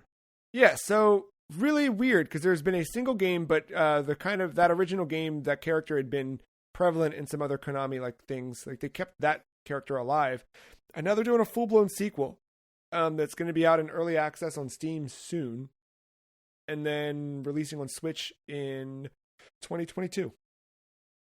I played a little bit of the original game this week just to like, what is this? I've never heard of this. And the Famicom game, it is Simon's Quest-esque, so you'd have to like rely on knowing Japanese. So I could probably take my time and play through with translating some things, but there's also a fan translation out there that I haven't looked into getting, but that might be a way to try out that original game. But combat-wise, like it starts, the little bit I did play the original, you're on a top-down map, kind of like Mario 3, or actually more like Zelda 2. And then you go into towns or forests or shrines, and as you enter those, it becomes a 2D action game like Simon's Quest. It's pretty cool. The music's really rad. Playing as dude, I forget, I think his name is Getsu Fumiden. I think he's also named, I don't know. It was fun though. That, and I think Skull the Hero Slayer looked really cool, which I know that game came out, I think last year on PC, but out on Switch this year. You play through as a little Skull dude. You can swap out his head for one of 90 different heads, and that changes kind of what your attacks are and things like that. Also, Matt, you might want to check out Art of Rally to kind of jump back into your Dawn of the Rallyman days. But it's a top-down racer that looked like some fun. Yeah, they look cool. Yeah. Yeah, I think they had here's my thing. This presentation had a lot of great games. I think every single one of the games that were on there, I was pretty much like, I would check that out. And I think more importantly, what I loved about this is they grab from all over the world. And you really just see like games are made everywhere. And I think it's cool that Nintendo is kind of like still the indie side of Nintendo is not only just celebrating independent developers, but also celebrating games from across the world. Because like we're seeing it's like stuff like Aztec, stuff like gosh, I forget a couple of the other ones now. I'm looking at these names and now the names aren't standing out to me. I have to be watching the thing again. But there were just like so many different people. Oh, The Longing. That one was really cool looking. Like that guy made the game where you basically play the game over 400 real-time days. And you're like trapped in the dark. I don't know. it was cool, but like they go right to the developers, let the developers talk about their own game. That whole vibe of this presentation is good. Yeah, I don't know. Any final thoughts on Indie World from this week? Where's Sports Story? Great question. Getting worried.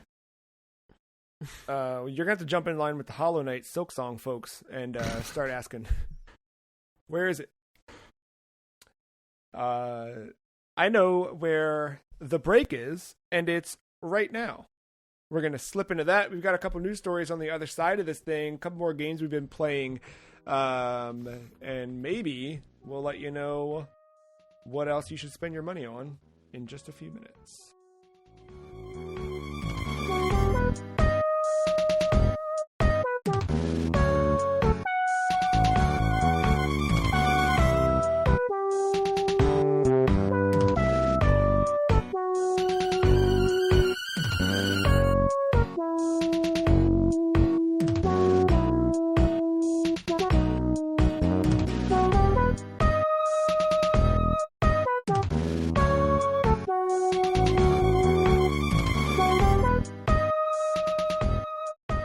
Back with another week of PlayStation Network recommendations. We're going to keep building the list for things you should buy before you can't. Again, I think some other sites have started to do similar things, and I've really enjoyed reading all of those. And I think people are finding things that we're not thinking of. Everybody's been putting out really great recommendations. So I'm excited. This week, I forget who we started with last week, but my gut tells me that this week I should start with Matt, or did we start with Matt last week? I'm just trying to switch it up. I don't know. I'm gonna be honest. We might have already said this. These games, Twisted Metal. I don't think we have. Well, all right. You gotta get your hands on some Twisted Metal because that franchise is stuck and is gonna die on the PSN. I think Twisted Metal Black is on PS4/5, but outside of that, you're totally right. They're all, well, not even all. Like 3 and 4 you can't get digitally, but yeah, 1 and 2 are out there. And then that I got the old Vita right here. I'm gonna see what is available on the Vita store right now for Twisted Metal, because I don't know if Head On, the PSP game, is available or not. Yeah, we need another one of those. Destruction Derby just reinforced that, I feel like, even more. Still waiting for that DLC to drop, because that's just inevitable, in my opinion. I mean, I think they show their age a little bit, but I mean, those are iconic games. I think they speak for themselves. I don't have much else. Do you have a favorite in the franchise? 4 was the one I owned, so I think like I default to that one. I remember playing and liking a lot of Black, but when I revisited it recently, I was like, oof, these are old. Yeah. I remember renting Black and not liking it, and I don't know why. Maybe I should go back to it. I think I have it on PS3, but yeah. But yeah, no, I guess 4 just the default, just because. But I remember 3 being good. I feel like that was one I played a lot over someone's house. 3 was the one that had a licensed music, so you got to listen to a lot of Rob Zombie. Rob Zombie's in 4 as well. Yeah, he was in every video game of that. Yeah. Let's pull it up here. Mark, while I find out, maybe it's kind of happening quickly. So they got Twisted Metal 1 and 2 available on Vita. That's it. You can also get an episode of The Tester where David Jaffe hosts as a judge. So cool. There's that. But yeah, it looks like Twisted Metal 1 and 2, so not even the PSP game is available on Vita. I think... Now here's the other thing too. On PS3, I don't know that you can buy the PS3 game, because they removed the online functionality, and I noticed that a lot of games that had their online functionality stripped are no longer longer available for purchase. Jesus. That might not be true for Twisted Metal. I don't know, but yeah, I mean, I guess you could get on disc if need be. Yeah, I think that's how I have it still. Yeah. Twisted Metal, yeah. Just buy any of the Twisted Metal franchise. There's something there for sure. Mark? This one's going to be a little odd for me, because I never had a PS3. But I've seen this been recommended, and I can't help but agree with it for numerous and obvious reasons. Yakuza Dead Souls. It is the only Yakuza thing so far that hasn't been ported out of that series. I think you can only play it on PS3, but it's basically just, if Yakuza was a zombie game, this is that. So it has like those Dead Rising quirkiness to it, and I believe it's co-op. I think 4 players. They were given that impression. I can't tell. But yeah, I mean, it looks like there was a story, and you know the gameplay was still what you expect, I guess. I don't know how much gunplay there was or is in Yakuza games, and if there is it like over the shoulder like Resident Evil? I would assume that it is, but I also don't think I've ever used a gun in Yakuza. Yeah, like it's more like just like a beat 'em up Brawlers, thing. yeah. Yeah, this one seems to be more like weapon heavy and like crazy like mini games, and still, you know, everything that you love about Yakuza is still in there, but it's just centered around zombies. Yeah, you mentioned that one to me the other day, and I need to get it because it sounds like fun. Yeah, and if you can, at least, you know, check out a video on it or something, and just get a good idea of it. But it'd be sad to see that go. Yeah, dude, this sucks. I mean, that's why we're doing this segment each week for the inevitable future. But this sucks. So yeah. So the first week that we did these recommendations, this is our 4th week of doing it. The first week we were kind of just like spouting off like, I don't know if this is real, but you should totally get this and this and this. So I kind of mentioned this before, but you should get Symphony of the Night because it's the only way to get that game properly. That or you can get the Xbox Live version. The 360 version is a really good port of the original PS1 game. But every other version of Symphony of the Night has been the retranslated version or the Saturn version, kind of retooled in ways.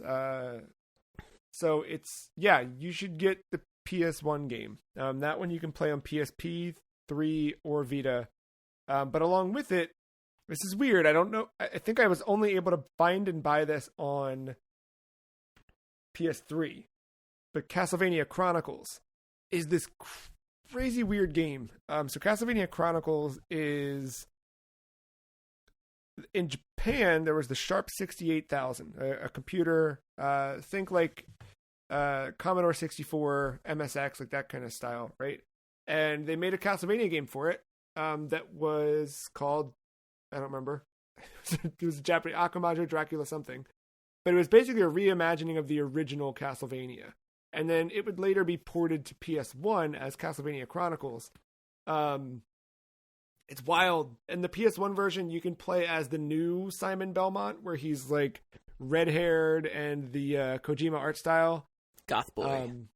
Yeah, or you can swap between brown-haired Simon. They have like a different whatever. There's an arranged mode and a classic mode.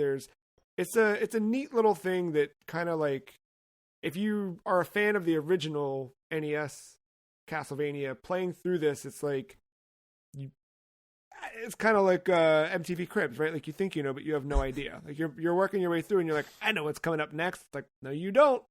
It's very weird. It's like a reimagining of that game, and I think better than how Super Castlevania 4 reimagined, you know, the original Castlevania. I think this is a different alternate take on that that's really good. And last but not least, just to round out the Castlevanias, Castlevania Dracula X Chronicles for the PSP, also playable on Vita and Vita TV. It's a remake, a 2.5D remake of Rondo of Blood. I wanted to play that.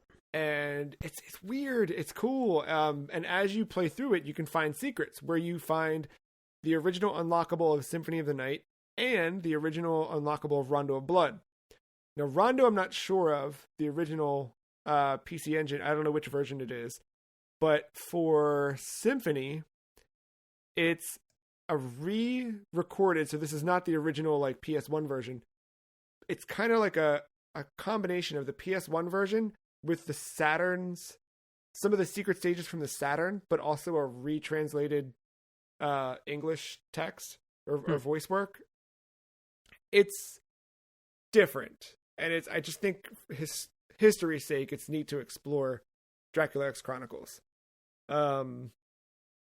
And then while you're at it, just grab that PS2 Castlevania game on PS3, because there used to be 2 that you can buy, and now there's only 1, so get it before it's gone too. Just buy anything that says Castlevania on it, because Castlevania is great, and we should tell Konami that it's great, and they should make more of them. Agreed. Yeah. This next game's also available on the PlayStation Network, but also on other networks, and hopefully won't be taken down anytime soon. NHL 21, the hot new video game. Matt, you finally got to play it. Hot on Game Pass, I guess, is probably the way to do it. So after successfully not buying the last 2 NHL games, because of the Game Pass's partnership with EA Play, I now played NHL 21 for the first time. How is NHL? It's about the same. It's something. I know how these conversations go. Something feels a little bit different. I think it's the skating. I still can't put my finger to what it is, or maybe it's just so long. I haven't played the games in so long, I forgot how fast they play sometimes. But it's something I think feels different. I think it has something to do with like the skating physics. It's fine. It's like, I guess it's a welcome change if there is a change. But the AI is still garbage. I was going to say, your big complaint's always AI, so how does that feel? The AI is still garbage. They stand around, they skate, feel like in circles, and are constantly out of position, and then there's always the pucks that get through like 3 people to complete a pass that ends up in a goal. I'm still scoring the same fucking like glitch goals from NHL 17 when I need to, so... You know, all the copy and paste stuff still there, so they're thriving there. I will say, though, and I think a lot of this was in, like, 19, which was the last one I played a lot. I don't know if they added some of the stuff in 20, but, like, there are so many modes in an NHL game, and I don't know why. So, of course, there is franchise mode. There is your Hockey Ultimate Team. There is this thing called Hut Rush, which I didn't even select it. I just saw it there, so I'm not entirely sure what that is. Be a Pro, which was their big addition this year, the big revamp of all that. Then, of course, you get your World of Chel, which is like their player hub thing, all that good stuff. Stop saying it. Don't say it. I don't get... You know what World of Chel is, Mark? World of Chel. Yeah, you know what chel means? It's short for NHL. That's what I had a feeling that it was that, like, just the HL part though, not the. So stupid. What a dumb thing. So in World of Chel, that is the mode where you make your player, you grow them. As you keep playing, you get levels. You get bags. Instead of boxes, you unzip bags full of gear to customize your character and all this stuff. But there is actual good things here in this. There's a lot of modes in this too. So there is like a 1v1v1 tournament. So it's like, I don't know, it's like a NHL version of playing like basketball 50 with like 4 other people. So like they, it's just like 3 people just trying to score on AI control goalie, and then it's like whoever has the most goals at the end of like 3 or 4 minutes or something like that, and you can keep going in the tournament or something like that. You also have EASHL like pickup games and league games. So the pickup games you can just go into. It helps you create levels. You get in with 5. You can either play 6v6 like regular hockey or in 3, so 3 skaters and a goalie. So it's actually 4v4. Like there's a lot of stuff there. The league stuff comes when you actually join a club. And then club, with the clubs you just play with the other people in the club, and you can rank up your club. And when you rank up the club, you can get different things for your stadium or your jerseys or whatever. There's incentives to do that pretty heavily, right? Yes, that was kind of what I would always get NHL for back in the day. So it was fun to kind of go back into that. I don't have a club or anything like that. Didn't you have like a whole a bunch of like friends you made just through NHL? Yeah, I played with like the same people for like over like 3 or 4 years. Back on like the PS3 days mostly. Yeah. But yeah, no, like that stuff's still fun. I think that's easily the best mode in this is when like there's no AI involved and it's all these people. Of course you're going to have the fucking idiots that don't know how to play their position and kind of sort of ruin it or whatever. Or like one goal goes in the first 5 minutes and then everyone quits. Like you get those games, but mostly this is the most fun mode in the game. But this year they added there is that arcade version of 3s that I do remember from 19. It might have been in 18 as well. They put that into the world of chel. So you can use your dude, and instead of playing like more like authentic simulation-based 3-on-3, is this very arcadey. I guess it's the best thing for arcade hockey since NHL hits, probably. And it's just this wild and goofy mode. There's like no offsides. Don't have to worry about any of that. Like you can kind of hit people, but if you trip someone with the puck, like it turns into a penalty shot instead of a penalty, so you don't have to sit in the box for 2 minutes. It just keeps it going. There's different, like, you can kind of see what the next 4 pucks are. So, like, once you score, it goes to the next puck, but that puck might be, like, 2 goals instead of just 1. Or if you score this one, it's going to give you a goal, but take away 2 from the other team or something like that. So there's, like, incentive to kind of keep an eye on, like, maybe one to try hard to score almost. But, yeah, no, it's just the way the physics work with NHL games, and when they turn on the arcade modifiers, I think that is a lot of fun. And I think for like the person that isn't in to play this huge simulation based game, I think this mode with some friends has a lot of potential. And this is like the mode that NBA 2K desperately needs, and it needs to get away from the neighborhood. It's just some fun dumb thing you just kind of pick up and play. Yeah, you grab to create a character or whatever. But the cool thing is, like, once you create a character, you're not stuck with them. You can kind of customize them at any point. And then also, like, you kind of like Call of Duty, you have loadouts almost, where like you can kind of make 5 or you can make a few default loadouts where like, all right, so instead of me having to go through and pick elite defenseman and pick my perks with like my elite defenseman, I can just save that as a loadout. But then if I want to play forward, I don't have to change everything the next time. I just kind of switch to my forward loadout and do whatever. I think my favorite thing with this is you don't have to dedicate time to building your stats like 2K probably has you do. This, like, depending on the build, so like your enforcer, your Free Cheese favorite grinder, power forward, sniper, all that stuff. Dangler? Dibs on Dangler? I think they still have a dangler in here. So good. They dictate your stats as well as like how tall and your weight. So obviously, if you're going to make a behemoth 6'9", 300-pound dude, like you're going to wreck people, but you're also going to be the slowest person on the ice. Fun, but you have to kind of know where the puck is going before skating there, because you're never going to catch up to like a play that you're behind.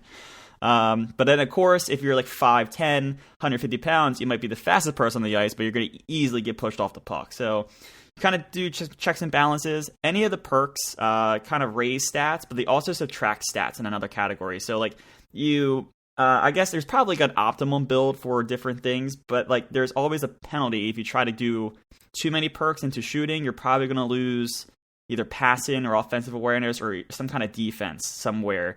So there's always kind of checks and balances with these perks, which makes it feel like you don't have to play, at least not a lot, to feel competitive in these games. So I like that a lot. It's just very approachable, which after our short stint with 2K, I desperately liked. I actually really like how NHL sets this all up for just easy access, play with friends, play with the people who take it seriously. There's kind of something for everyone, and it's very approachable and very accessible for all kinds of levels, no matter how you want to play this game online. Other than that, though, online versus, like, that's still like the fucking grind fest that it is. Once you get up to those high levels, the game's just, it's who can manipulate the game the best at that point, which kind of sucks. It's not like a simulation based kind of thing, but that's kind of how all these sports games kind of turn into at the end of the day. But no, like the World of Chel stuff is definitely like the thing to play if you're going to play this game. It's going to be online heavy. You're going to be playing with a lot of different people, but that's definitely where you want to be when you get this. I started to be a pro stuff. It's weird. It is a total revamp. There's some story stuff going on. I did not get very far in it. I'm still like still in the what's the cup called? Memorial Cup, I think it's called. It's the CHL, like the Canadian Hockey Leagues. It's when they combine all their leagues for like a playoffs. You play through that. You pick a team, you play through that, and then based on how you play off that is how you get drafted by an NHL team, and then you start your career. There's some story stuff in it. I really like how you answer questions. You can, become like a star or a team player or whatever. I'm just being an asshole with a mullet, so it's all about me and all about my brand. So I'm just kind of leaning into that right now to see what happens. I really like that in this game. I think 2K does this in their Be a Pro as well. The money you make actually does help you. It makes no sense how it helps you, but it helps you. So, like, I could save up my money that I've earned through various negotiations and getting paid like a superstar to buy a bike. But for whatever reason, that bike gives me 5 extra speed and 3+3 acceleration permanently.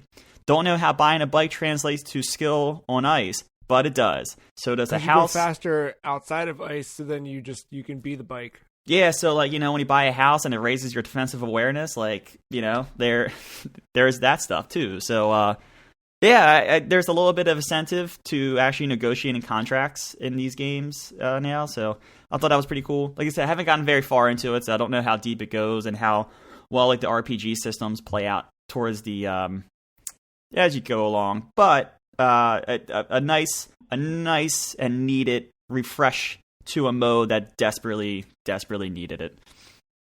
It sounded like at first that it was almost like jack of all trades, master of none. But the more you talked about it, the more it seems like you're having the fact you said there's kind of something for everybody. Because I was going to suggest to EA, just dear EA, maybe make one game and not all of these different modes. Put the game out for, because I feel like if you put solid work into making one of these things fully realized and whatever, you could still charge $60 for it and then just do multiple versions, right? Like here's NHL Arcade Edition, or whatever, right? But I don't know. The fact that it's on Game Pass makes it easy to try this out. Yeah, I think the crowds will go where they will end up going. I think like the World of Chel stuff it's probably going to be the most popular stuff, as well as Hut. Online verse is probably like a third place there. The only thing is, like, when you have so many modes, you end up, and they're all online, like, essentially some of them you're never going to be able to find a match. Or it's going to be a very unbalanced match because it's going to not be skill based by the time you can find someone. So that's my only problem with it. But like I said, World of Chel is the place to be. I'm sure the people that love Hut will say Hut is the place to be, Hockey Ultimate Team. But that's not my jam. Only in baseball.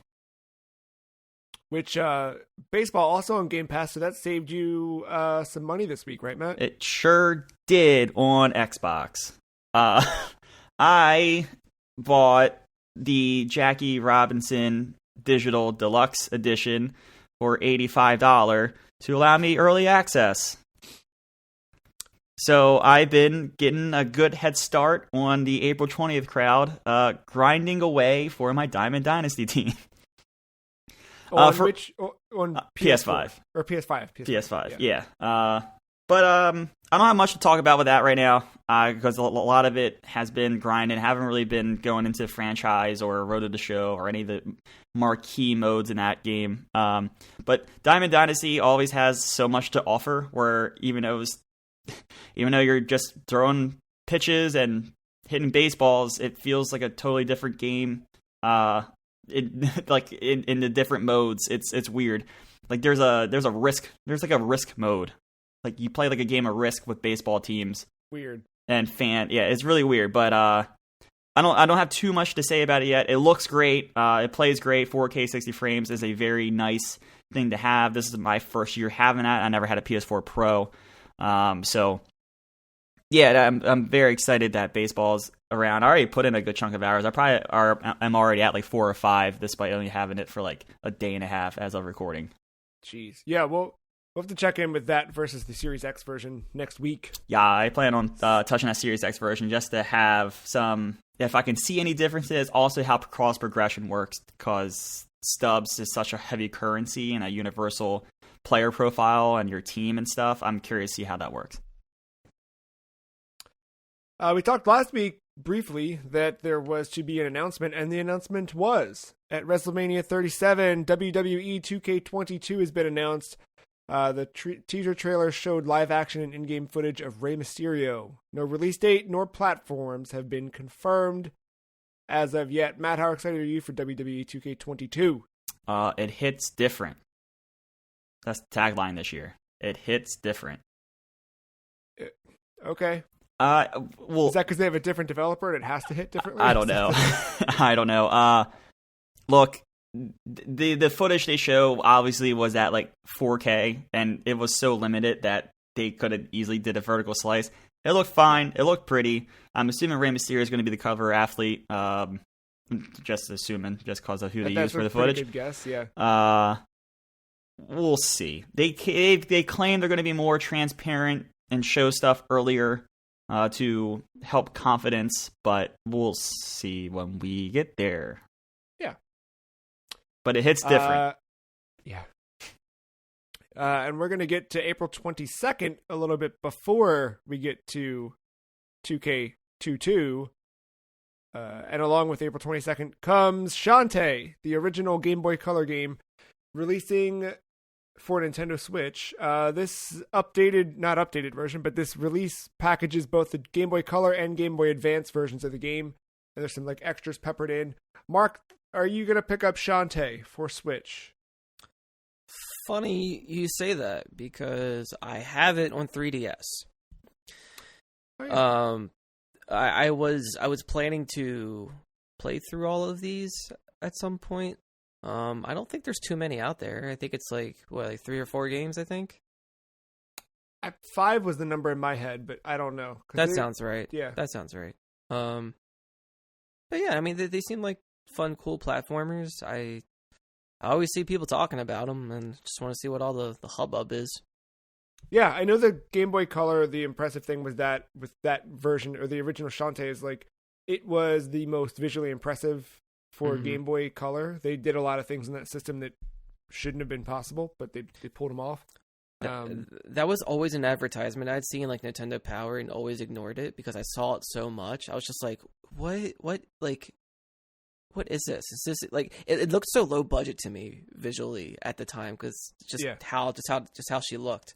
But well, and it was a Game Boy Color game in the era of the Game Boy Advance, right? And it's not like I was a picky kid. Like I played stuff that probably looked way worse than that. I'm sure I have, and like that, whatever. Like visuals are one thing, but I did play a little bit on 3DS when I first downloaded it, and they did something kind of cool. Like they actually had like I don't want to say cinematics exactly, but there's like a part where I don't know if it's like between levels where there's like a town you can explore, and like it actually shows like a full like sprite animation. It's not just like a little character walking. It's like it looks like a cinematic of her just walking through the city and stuff and like talking to people, or if I remember that correctly. But I thought that was impressive for a Game Boy Color game.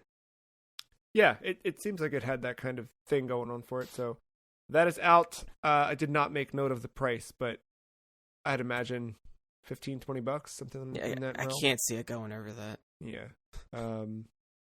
Also coming to Switch in June, that game company announced that Sky, Children of Light, will be debuting. We already knew that it was coming, but now we have a release window of June.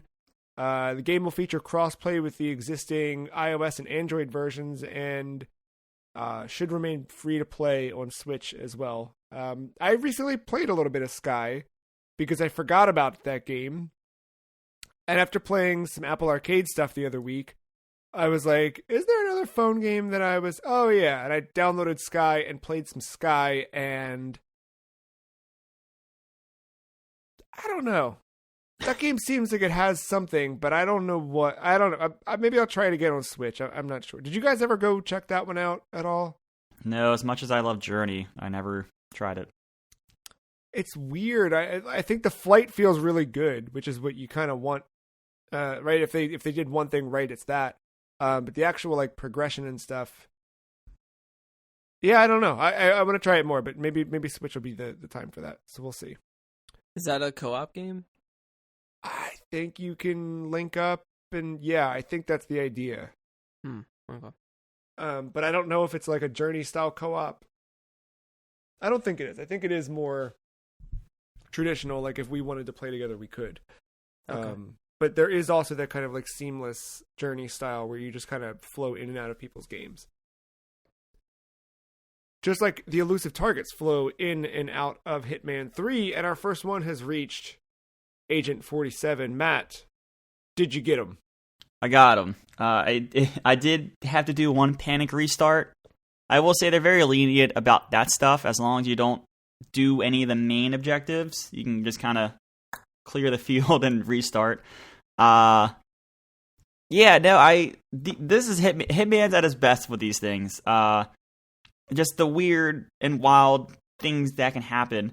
On my restart, I was like trying to get my disguises to like get like pretty much access to the entire mansion at free will. Trying to work my way up the disguise ladder almost. And I'm like in a bathroom. I've been flipping out a coin at opportune times and getting people into this bathroom and chucking them out and putting their bodies in like, you know, like closets and stuff that are in this bathroom. And I'm like hanging out and like I'm really like trying to figure out like one where this guy is, because remember in elusive targets the dude is not like highlighted in Hitman's like the Hitman vision thing. So like one, I was trying to figure out like what his path was through the mansion and like what he looked like in the game, like with his clothes and stuff. So I'm like doing that while trying to also figure out the best way to get disguises, because I had my plan wrapped from the first one, but then with me following this guy, I found him quite early. And I was just kind of following his pattern to see if he had a pattern. So then I kind of thought I got the gist of it. I was like, all right, he's always traveling with a security guard, so I can always use the Hitman vision to kind of look for someone in that security guard. And that could be my obvious mark. So I deviated from my path. I started doing my coin flipping out of the bathroom. And all of a sudden, the asshole comes in the bathroom I'm flipping coins out of. So I just fucking give him the dip-de-doo and threw his ass in the closet. And then, you know, I went and did the optional objective of stealing a painting, which was all the way upstairs. So I just kind of took the security guard's disguise after I flipped the coin and got him in the bathroom. And went upstairs, stole the painting, and rode my bike away. I couldn't believe that. Is this your first kind of successful elusive target? No, I killed what's his face in Hitman 2. I was gonna say Mr. Bean, but it's not Mr. Bean. Dude, I don't know why I was thinking about Mr. Bean this entire time. I was like, he would be a good elusive target. He is an elusive What target. happened? What infected us that... Okay. Yeah, I mean, I did that in Hitman 2. I don't know if I ever did another one, but yeah, the elusive target stuff. I'm already ready for the next one. I was happy to boot the game and see that it added a bunch of escalation protocols for the Hitman 3 levels that were severely lacking. at launch of this game. They only had like one. So like the content is there. I'm just waiting. Like, of course, this game probably had like the worst week with all the stuff I'm going to get myself into. But at some point, I'm probably going to buy like the 7 Deadly Sins DLC and then go through that and then play through all the escalation protocols. And it's going to be like essentially playing this game brand new, just knowing the levels already. So I'm glad that along with the elusive target, which is always fun, booting it and seeing more of the escalation protocols and more ways to play and stuff. And I really thought it was cool. They partner with, because they let you do make your own contracts. They partner with some websites to create contracts, and like some of them like have parts to them for like story reasons. Now, of course, they don't have cutscenes in them. They have to do it all through text when you're doing like the mission briefing and preparing your Agent 47 for the level. But I thought that was really cool. They partner with some of those. Like Eurogamer was on there. And they had a part 2 posted of a contract. So they have a part 1 somewhere. I didn't do it, but I just thought it was weird and really cool that like it was in their featured like contracts to play through. So not only are they making stuff, they're partnering with people to do that. There's always, of course, when you search for contracts that other people make. So what seemed bare bones at the start has blossomed after a couple months, and there's some new content if you haven't revisited since this initial launch. Yeah, I saw that Easy Allies had some, and Kind of Funny had some too. That's cool. It was. I don't think I saw it was another website. It was Eurogamer and another website, but I didn't realize. Kind of funny how I'm assuming Giant Bomb would have one somewhere if you were looking as well. So, yeah, no, I thought that was really cool. Like I said, I know anyone can make them, but they were like featured right on that first splash page. Yeah, that's pretty cool. Speaking of featured, one of 2009's greatest, Bionic Commando, made its way into Mark's repertoire this week. What brought on Bionic? I keep trying to say Bionic Commando. Now you have to. Yeah. So what brought on you playing Bionic Commando? Is it because Bionics are never coming back, so he wanted something? Well, it was $1.99 on Steam. That'll do it. And it's been a while since I played it, and I guess this had to have come out around this, if not the same year as Resident Evil 5, because there was some bad. No, dude, it's actually like really good. What am I thinking of? I mean, the character design is kind of bad, but because you just have like these like shitty dreadlocks. But I also bought the Bionic Commando Rearmed, and like at first I was playing that, which is challenging, but I like that too. Both are developed by Grin, I believe, and I don't know if it's because I bought that game too that I was able to use the retro costume in the 3D one, so I just been using that. So it's great. I guess it just came out just in a bad time. I just think it was bad timing, but just grappling around is it's so much fun. Like, I get it. Yeah, that was always the fun thing in the NES one. It's just like you've got. I'm glad they still kept that, and that it feels good. Well, and like in this, I believe you can jump. So that's the big thing.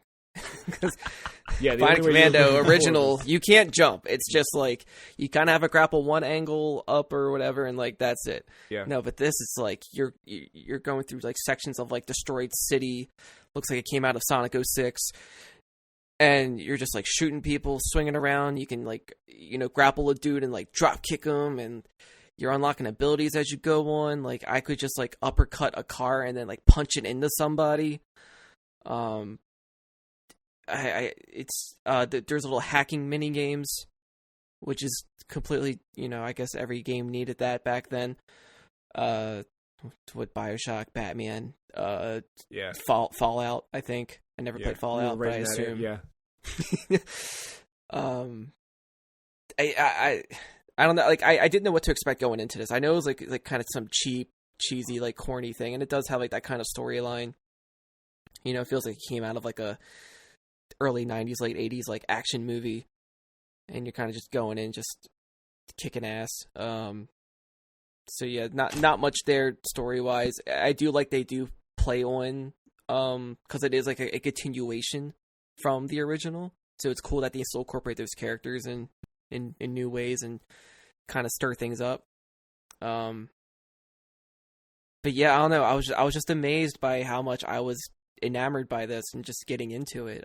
Just like the way getting used to the swinging took a little bit, because like, I mean, obviously, you know, controller, you know, aim with the right stick, move around with the left stick, but like there will be like a blue reticle to let you know that you're able to grapple onto said thing. And like trying to get used to like knowing where to look at to do that, because the left trigger is your arm. And I'm so used to games, third person action games with a gun, where left trigger is to aim with your gun. And you don't do that in this. Like if you want to like zoom in, then you click in the right stick to kind of like home in with your gun.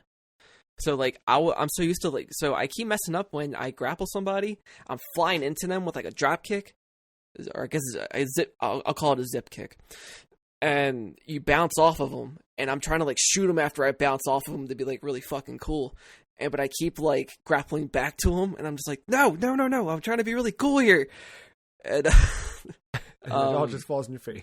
Yeah, I just keep messing up, and they're pretty forgiving too. Whenever you die, like they're pretty nice with the checkpoints. It's not like you don't really have lives or a health. You know, it's kind of, you know, you take damage over time, and you have to go somewhere and cool off so your screen can stop being red or whatever. It's one of those games, which I'm okay with that.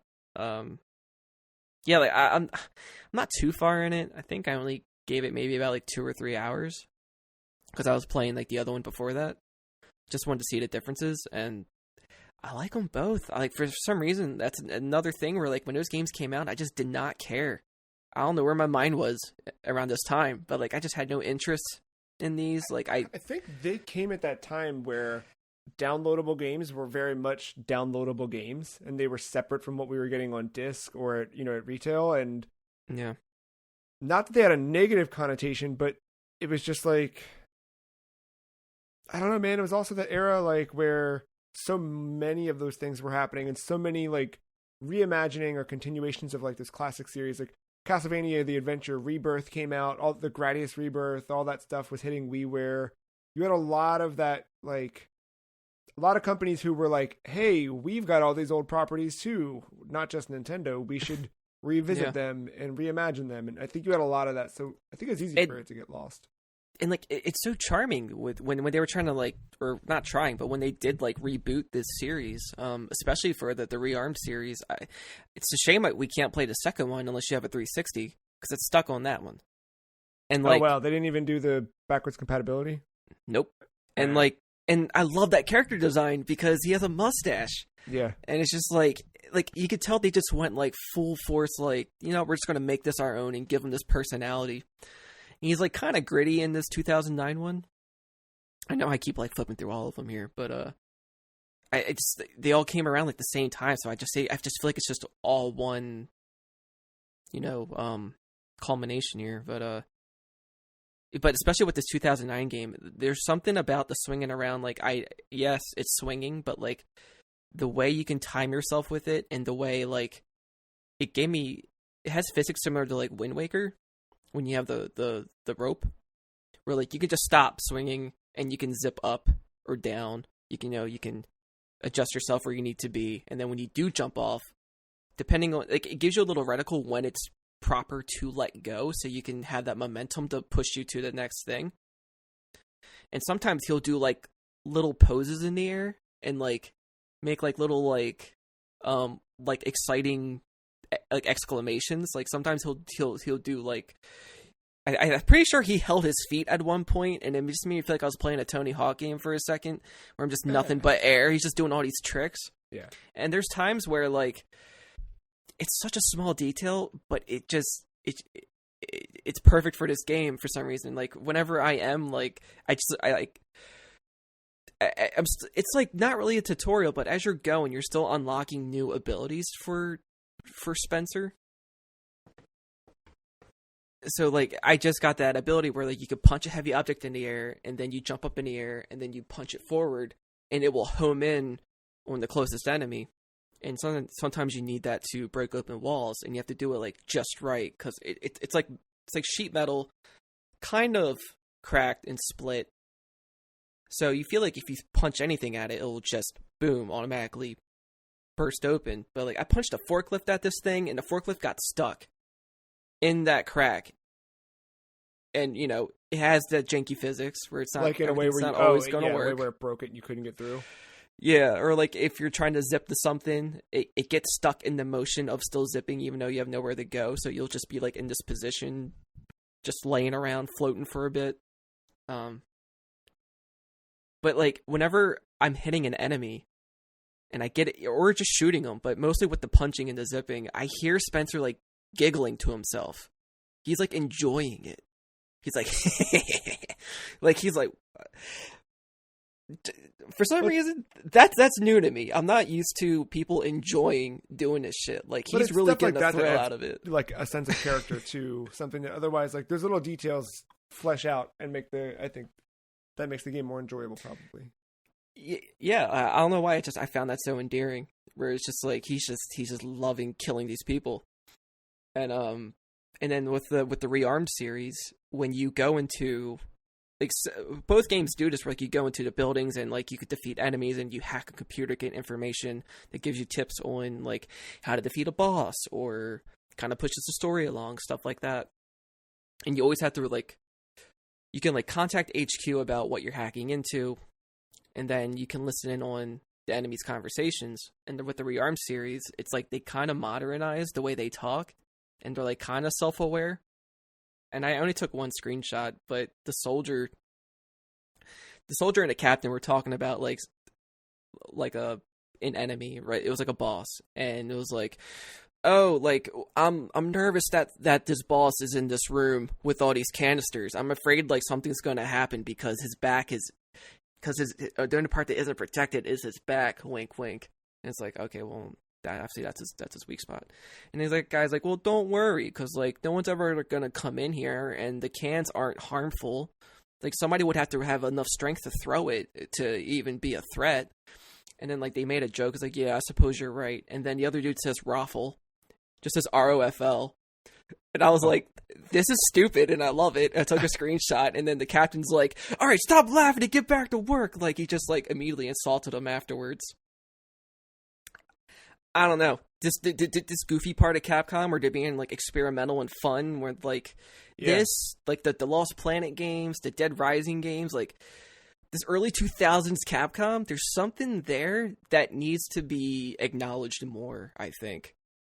There's really like especially it's like these physics-based games, like even like Dark Void. I don't know. I think that came at a time where it was just maybe ahead of its time, kind of, or it just wasn't the right time. Outsourcing a lot of that stuff at the time, and I think it was also like right before Capcom would end up going through like an internal shakeup. I don't mean that in like a corporate sense. I just mean that like there was a period of time where Capcom was kind of quiet, right? Like we didn't think of Capcom, and honestly, a lot of Japan went through that with the transition to that last gen.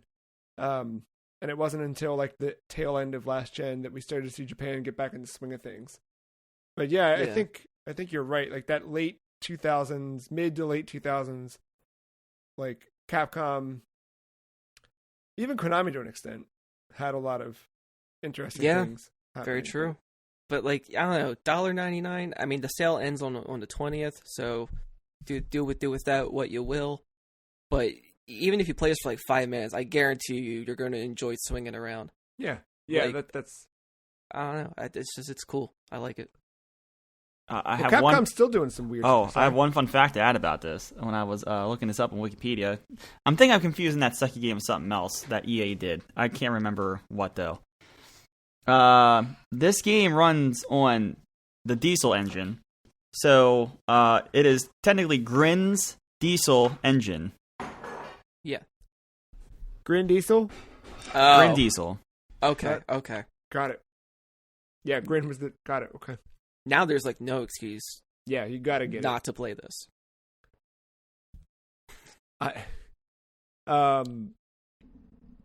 This was a weird one this week. Ryu and Chun-Li are coming to Power Rangers Battle for the Grid. The weirder part of this is not so much that fighting game characters are being added to a fighting game, but that Ryu, Crimson Hawk Ranger, and Chun-Li, Blue Phoenix Ranger, already exist in the Power Rangers canon. Mm-hmm. And are now going to be in the game. They're both going to be $4.99 each, or $12.50 for both. And that $12.50 is also going to get you some skins for them and other characters in the game, I assume. That'll be out on May 25th, alongside a Super Edition of the game. It's not currently priced, but the Super Edition will include all of the DLC up until that point. Nice. And like, dude, they fight like Ryu and Chun-Li fight. It looks cool.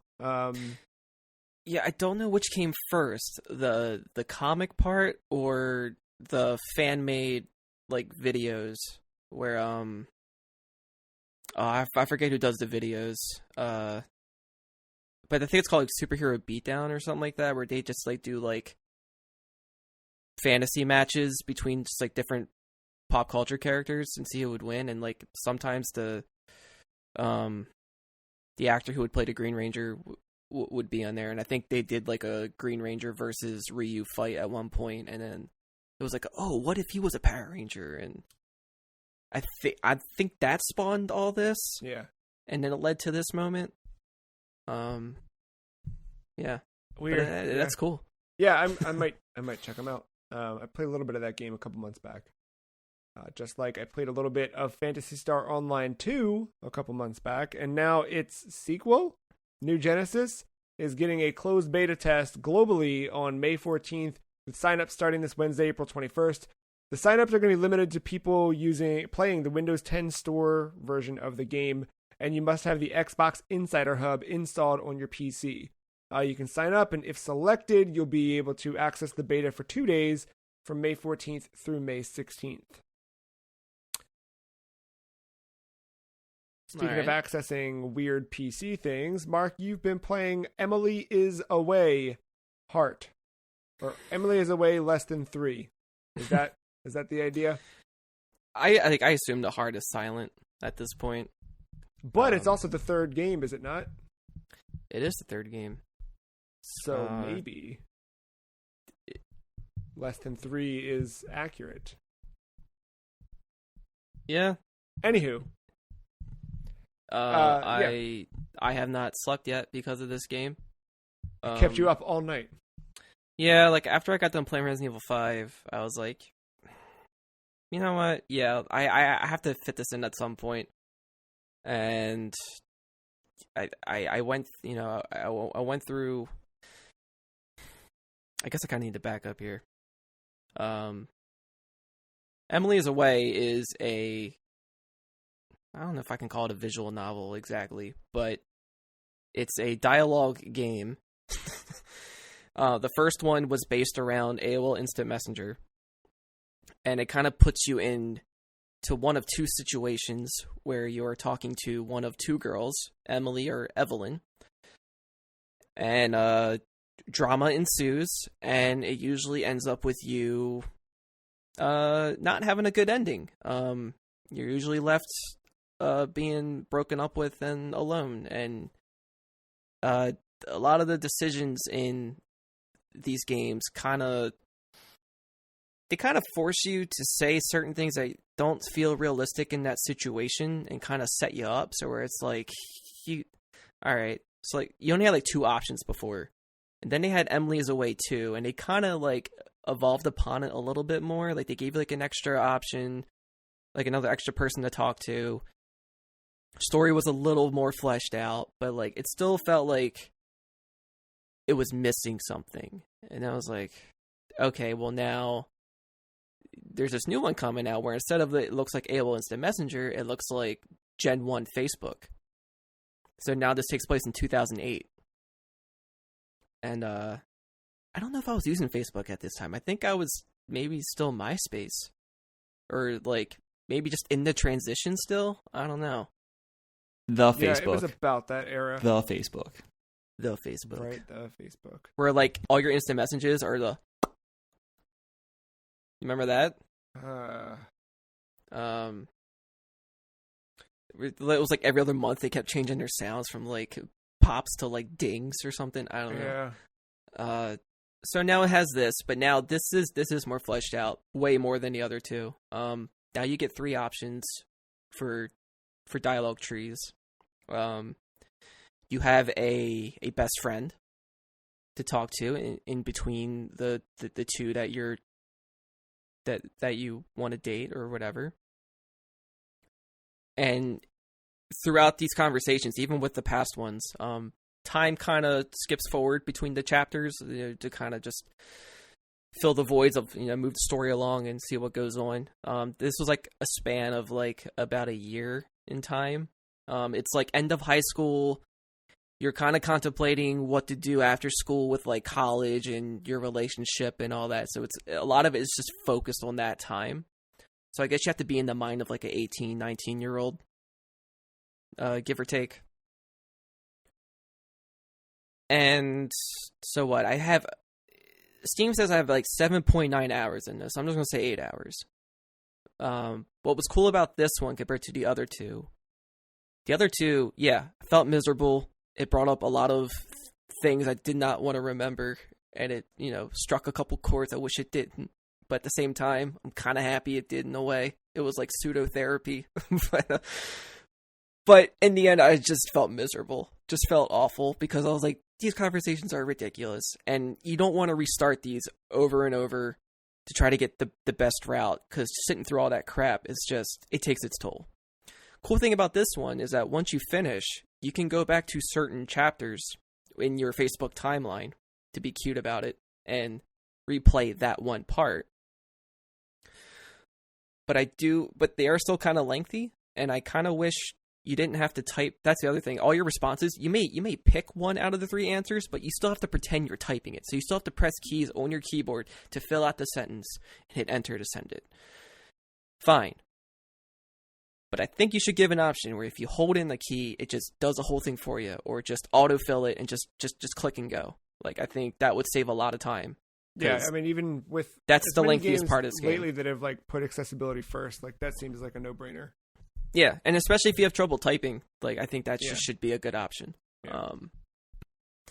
So I never fully restarted a game per se with this one. I would go back and try to change things because, like, what was this one situation? I was trying to get with Evelyn this whole time. She was like the cool, like, artsy girl who liked horror movies, and like spooky stuff. I was like, all right, yeah, cool. I feel like we could get along. She would send me like custom-made YouTube playlists, which it does boot up its own version of old YouTube from like 2007 or whatever, with actual music videos from the Vivo account. And so that was a cool thing. But yeah, like, you're building up this connection.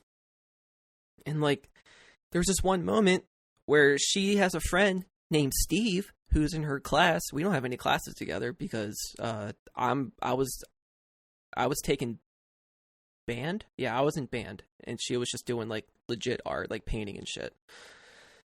But Steve's in that class, and I was like, all right, Steve's whatever. And like, he was like a little like too friendly online, like adding like winky faces to everything he's saying to her and like trying to be cute and shit. And I was just like, okay, whatever. We'll see where this goes. And then like, I'm not friends with him, so I can't see some of the stuff he says. But then, my good friend Matt, I didn't name him. That's his name. Matt Gursky's with 1 T. Does that bother you if there's a Matt with 1 T? Matt with 2 T's? It's fucking stupid. Okay. Just wasn't sure if that would offend you. Especially if it's Matthew with 1 T. Have you ever seen that? Yeah, I've seen it. It's fucking stupid. I've never seen that until this game. But yeah, like, at first I didn't know what to think about him, but he's like your goofy comic relief character in this. But then he ends up kind of like being a really good friend. So I ended up rooting for him later. But he was like, good, but he's friends with Steve, so he can see the stuff. So he tells me about it. He's like, dude, like, you're like, they're flirting. I don't know if you can see this. I'm like, all right, just send me screenshots and just let me look at it. He's like, no. It's easier if I just give you my login info. I'm like, of course, because this whole game is based around, looking through Facebook and texting, whatever. So, all right, I'll log in and be kind of sketch about it. And I see the stuff. She's making him YouTube playlists now. And, she stayed up all night making them. And she added a winky face to the end of one. I was like, okay, look, it's one thing to make playlists for friends. I get that. It's a universal thing. It can be whatever. Adding that winky face says something.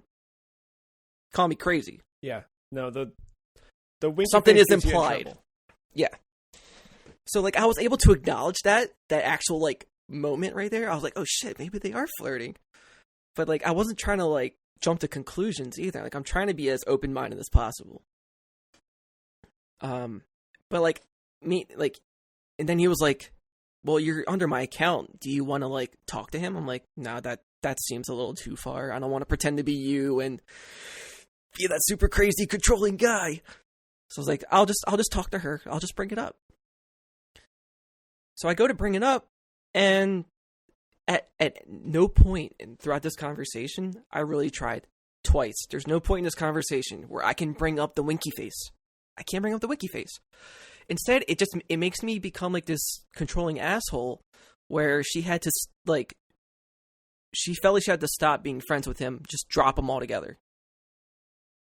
I was like, okay, this is going to bite me in the ass later. I've played enough Telltale games and this game enough times to know where this is going. And, next chapter happens, and she's all, like, distant and not really, like, excited to talk to me and just kind of whatever. And this is where you have to, like, answer for all your actions. Here's that part of the game. She brings that whole thing up. She says that I'm being, like, manipulative and controlling even if I don't mean it. I'm like, no, it's not. Oh, why, game? Why do you do this? It's like the other two all over again. You tear me apart, Lisa. No, and so ended with us breaking up. And I was like, at that point, I was just trying to get a heart out. Like, you know what? No. You're not calling the shots. I'm calling. No, fuck this. Don't touch me, motherfucker. Yeah. Basically that. And so I was like, all right, felt awful. Try to restart it. Somebody posted a guide with, like, within 4 hours of this game on getting the good ending with her. I'm like, okay. So I'll do this thing. I'll start here, blah, blah, blah, blah, blah. I'll sit through this shit again. This time I'll, not say this, but say that. I do all that. And I still don't get, like, that good ending. So I guess whoever wrote that guide is still figuring it out, because that just didn't work. Instead, it tried to end it with Matt comforting me about the whole thing. He was like, "Don't worry, man. Like that's his life. Like, shit's gonna happen." He was just being a good friend, consoling. But then the other girl that you can choose to romance with, she now invites you to this party. So it was kind of like a 50 First Dates scenario. If you ever seen that movie, yeah, where, like, Zooey Deschanel just wanted to kind of just be free, but, like, you were already attached and you wanted to do 500 Days of Summer. Oh, 50 First Dates is Adam Sandler. Did I say 50 First Dates? No, that's not what I meant. My bad. 50, 500, same thing. 50 First Days of Summer. Yeah. Wow. 500 Dates of Adam Sandler. So yeah, 500 Days of Summer is what I meant. It was that type of scenario. It felt, well, pretty close to it anyway. So I was like, okay, not kind of a better ending, but still not what I wanted. And then so I tried again, and it just, I give up at this point. I can't figure it out. No matter what I do, I just don't win. I think the last one was, like, the most, like, okay-ish way to end things. It was like, she wanted to take a break. I couldn't say otherwise. Like, it's up to her. You know what I mean? Like, it's my mind's already made up, but whatever, just accept it. So it was a little more neutral this time around. But I was like, nah, sorry, we can't be friends though. Like, I just break up. I can't do the break. And then I just kind of got that same ending again. So I was like, this sucks. I just felt awful about all of it. These games have never made me feel good. I was hoping I'd get a better ending with this one. I just wanted that win. Maybe when he makes the Tinder version, then you'll find. I don't know if I can. Yeah, I have to give it some time in between. Like, I love the concept of these games. I love the way that they're looked. I love the style. It's a cool approach. I do prefer AIM still over Facebook. Like, if anything, this just made me not want to do social media even more. Yeah. Especially Facebook. Like, if I was ever in the middle about, like, on the fence about going back, no. Like, yeah, I don't know. It like, at some moments it does feel pretty surreal, but at the same time, some parts of the dialogue, like, I get they're trying to move a story along and try to do some things, but I feel like sometimes they're just setting you up for failure, and it's like, I don't get it. And when you really do fail, and you get blamed for doing something, even though, like, wherever she did in a situation was clearly wrong but can't be acknowledged, it gets rubbed in your face, and then, like, when your friend talks to you about it, it almost feels like a survey afterwards. Like, so, what did you learn from this relationship? What did you think, like, you did wrong here? And it's like, no one ever has that sort of insight. She was right. Like, I feel like there should be an option at any point in this game to just cut it off. Like, credits early. Sorry, I'm out. I don't know what's going on here, but I'm just sorry. Call me a dick. I'm out. Whatever. I don't care. Yeah. Just game over. Well, all good things must come to an end. Such as Castlevania Season 4. The beginning and the end of... Well, it's not the beginning, but it's the end. A tweet with a poster for the season came out from NX on Netflix that just said, "We're back, #Castlevania." Then it was right after one of the lead animators in the show, and I think director of a lot of it, had announced that they were done with work on the show. Then we found out May 13th is the debut of season 4, and then confirmed that it's the final season as well. This was followed by a report from Deadline that while this season will end and it's the final season, Netflix is interested in doing another series with brand new characters set in the same universe, which kind of makes sense if you consider Castlevania timelines. They could very easily jump to one of the other Belmonts and follow another Belmont.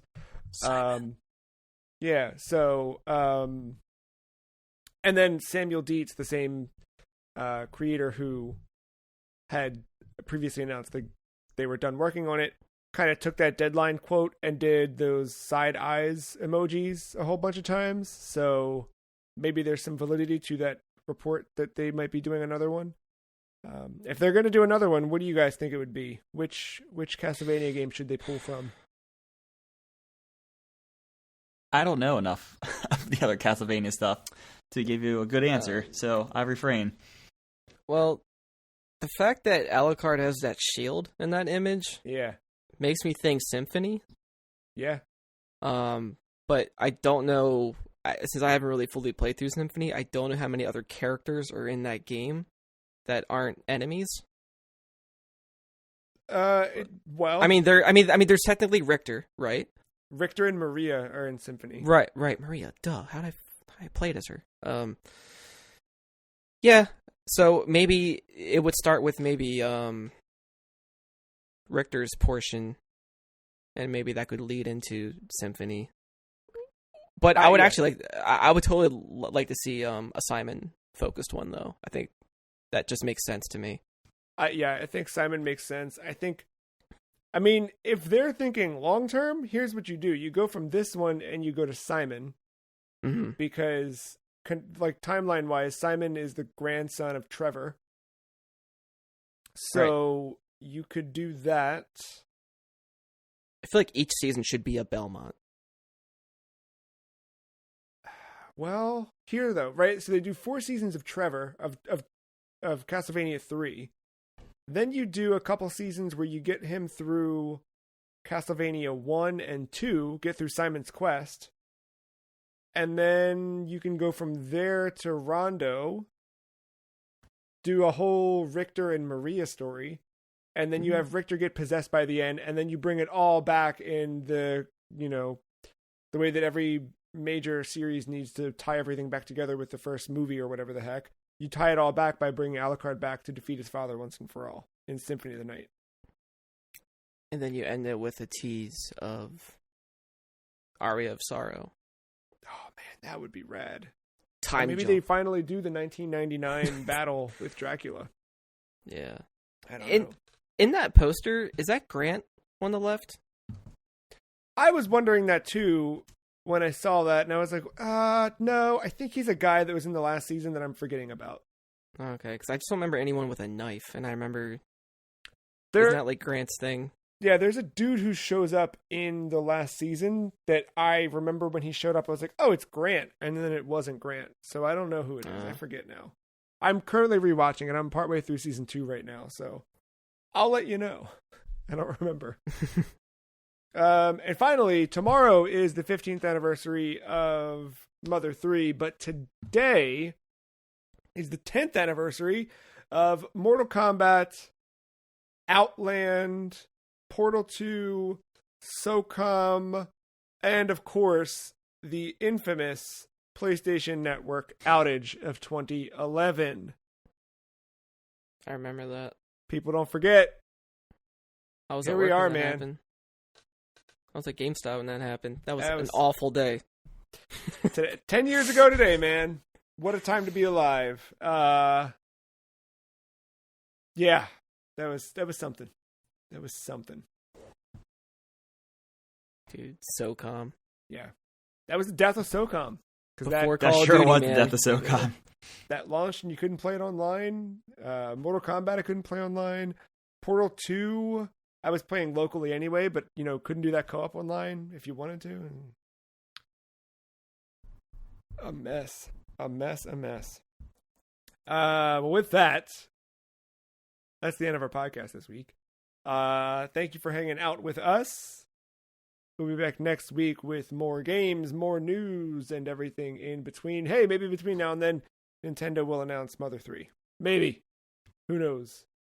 What are you guys getting into this week besides Mother 3? Mark, what are you going to hop into? We'll definitely continue Resident Evil 5, for sure. Yeah, you're close to the end on that one. Bionic Commando? We'll see. I'm still feeling that one out. Rest to be determined. Nice. Matt? MLB The Show. I'm going to be playing a lot of that. I'm still playing a lot of Cyberpunk. I just had nothing new to really say. I don't know, if I can get you to play NHL with me, I'll go into the world of chel together. Yeah. Yeah. Play some threes. Yeah. That'd be some fun. Yeah, I got it installed. We should do that. Yeah, I've been squeezing in Monster Hunter where I can. That's been like the most prevalent thing, but there's not a ton new I can always say week over week, but that game's still really good. Cool. I'm starting to get some really cool armor in that one, cool weapons. But with the Castlevania news and me playing some of that Metroid Prime, the 2D Prime, I was like, you know what? A couple months back was playing Aria of Sorrow and never finished it. So I'm doing that. And I made it past death because back in January when I was playing, I got stuck at death and couldn't get past death. And I beat him last night. So little by little. I forgot about Warzone. I think that the map that zombies have taken over. There's radiation in spots now, and you can become a zombie in Warzone now. I haven't played it since they added this, so I got to play that. 2, I think the map's about to get nuked. 3, the next season starts this week, so I think all of that is colliding. I might be talking about Warzone next week. There it is. All that and more to look forward to. on the Free Cheese episode 398 next week. Until then, podcast@thefreecheese.com is an email address where you can send us your questions, your answers, your anythings. You can follow everybody on Twitter. The Free Cheese is at some Free Cheese. Matt is at MattyIce131. Mark at Og_mental. That's it. Thank you, Matt. Thank you, Mark. Thank you, listener, for listening. We'll see you next week. Bye.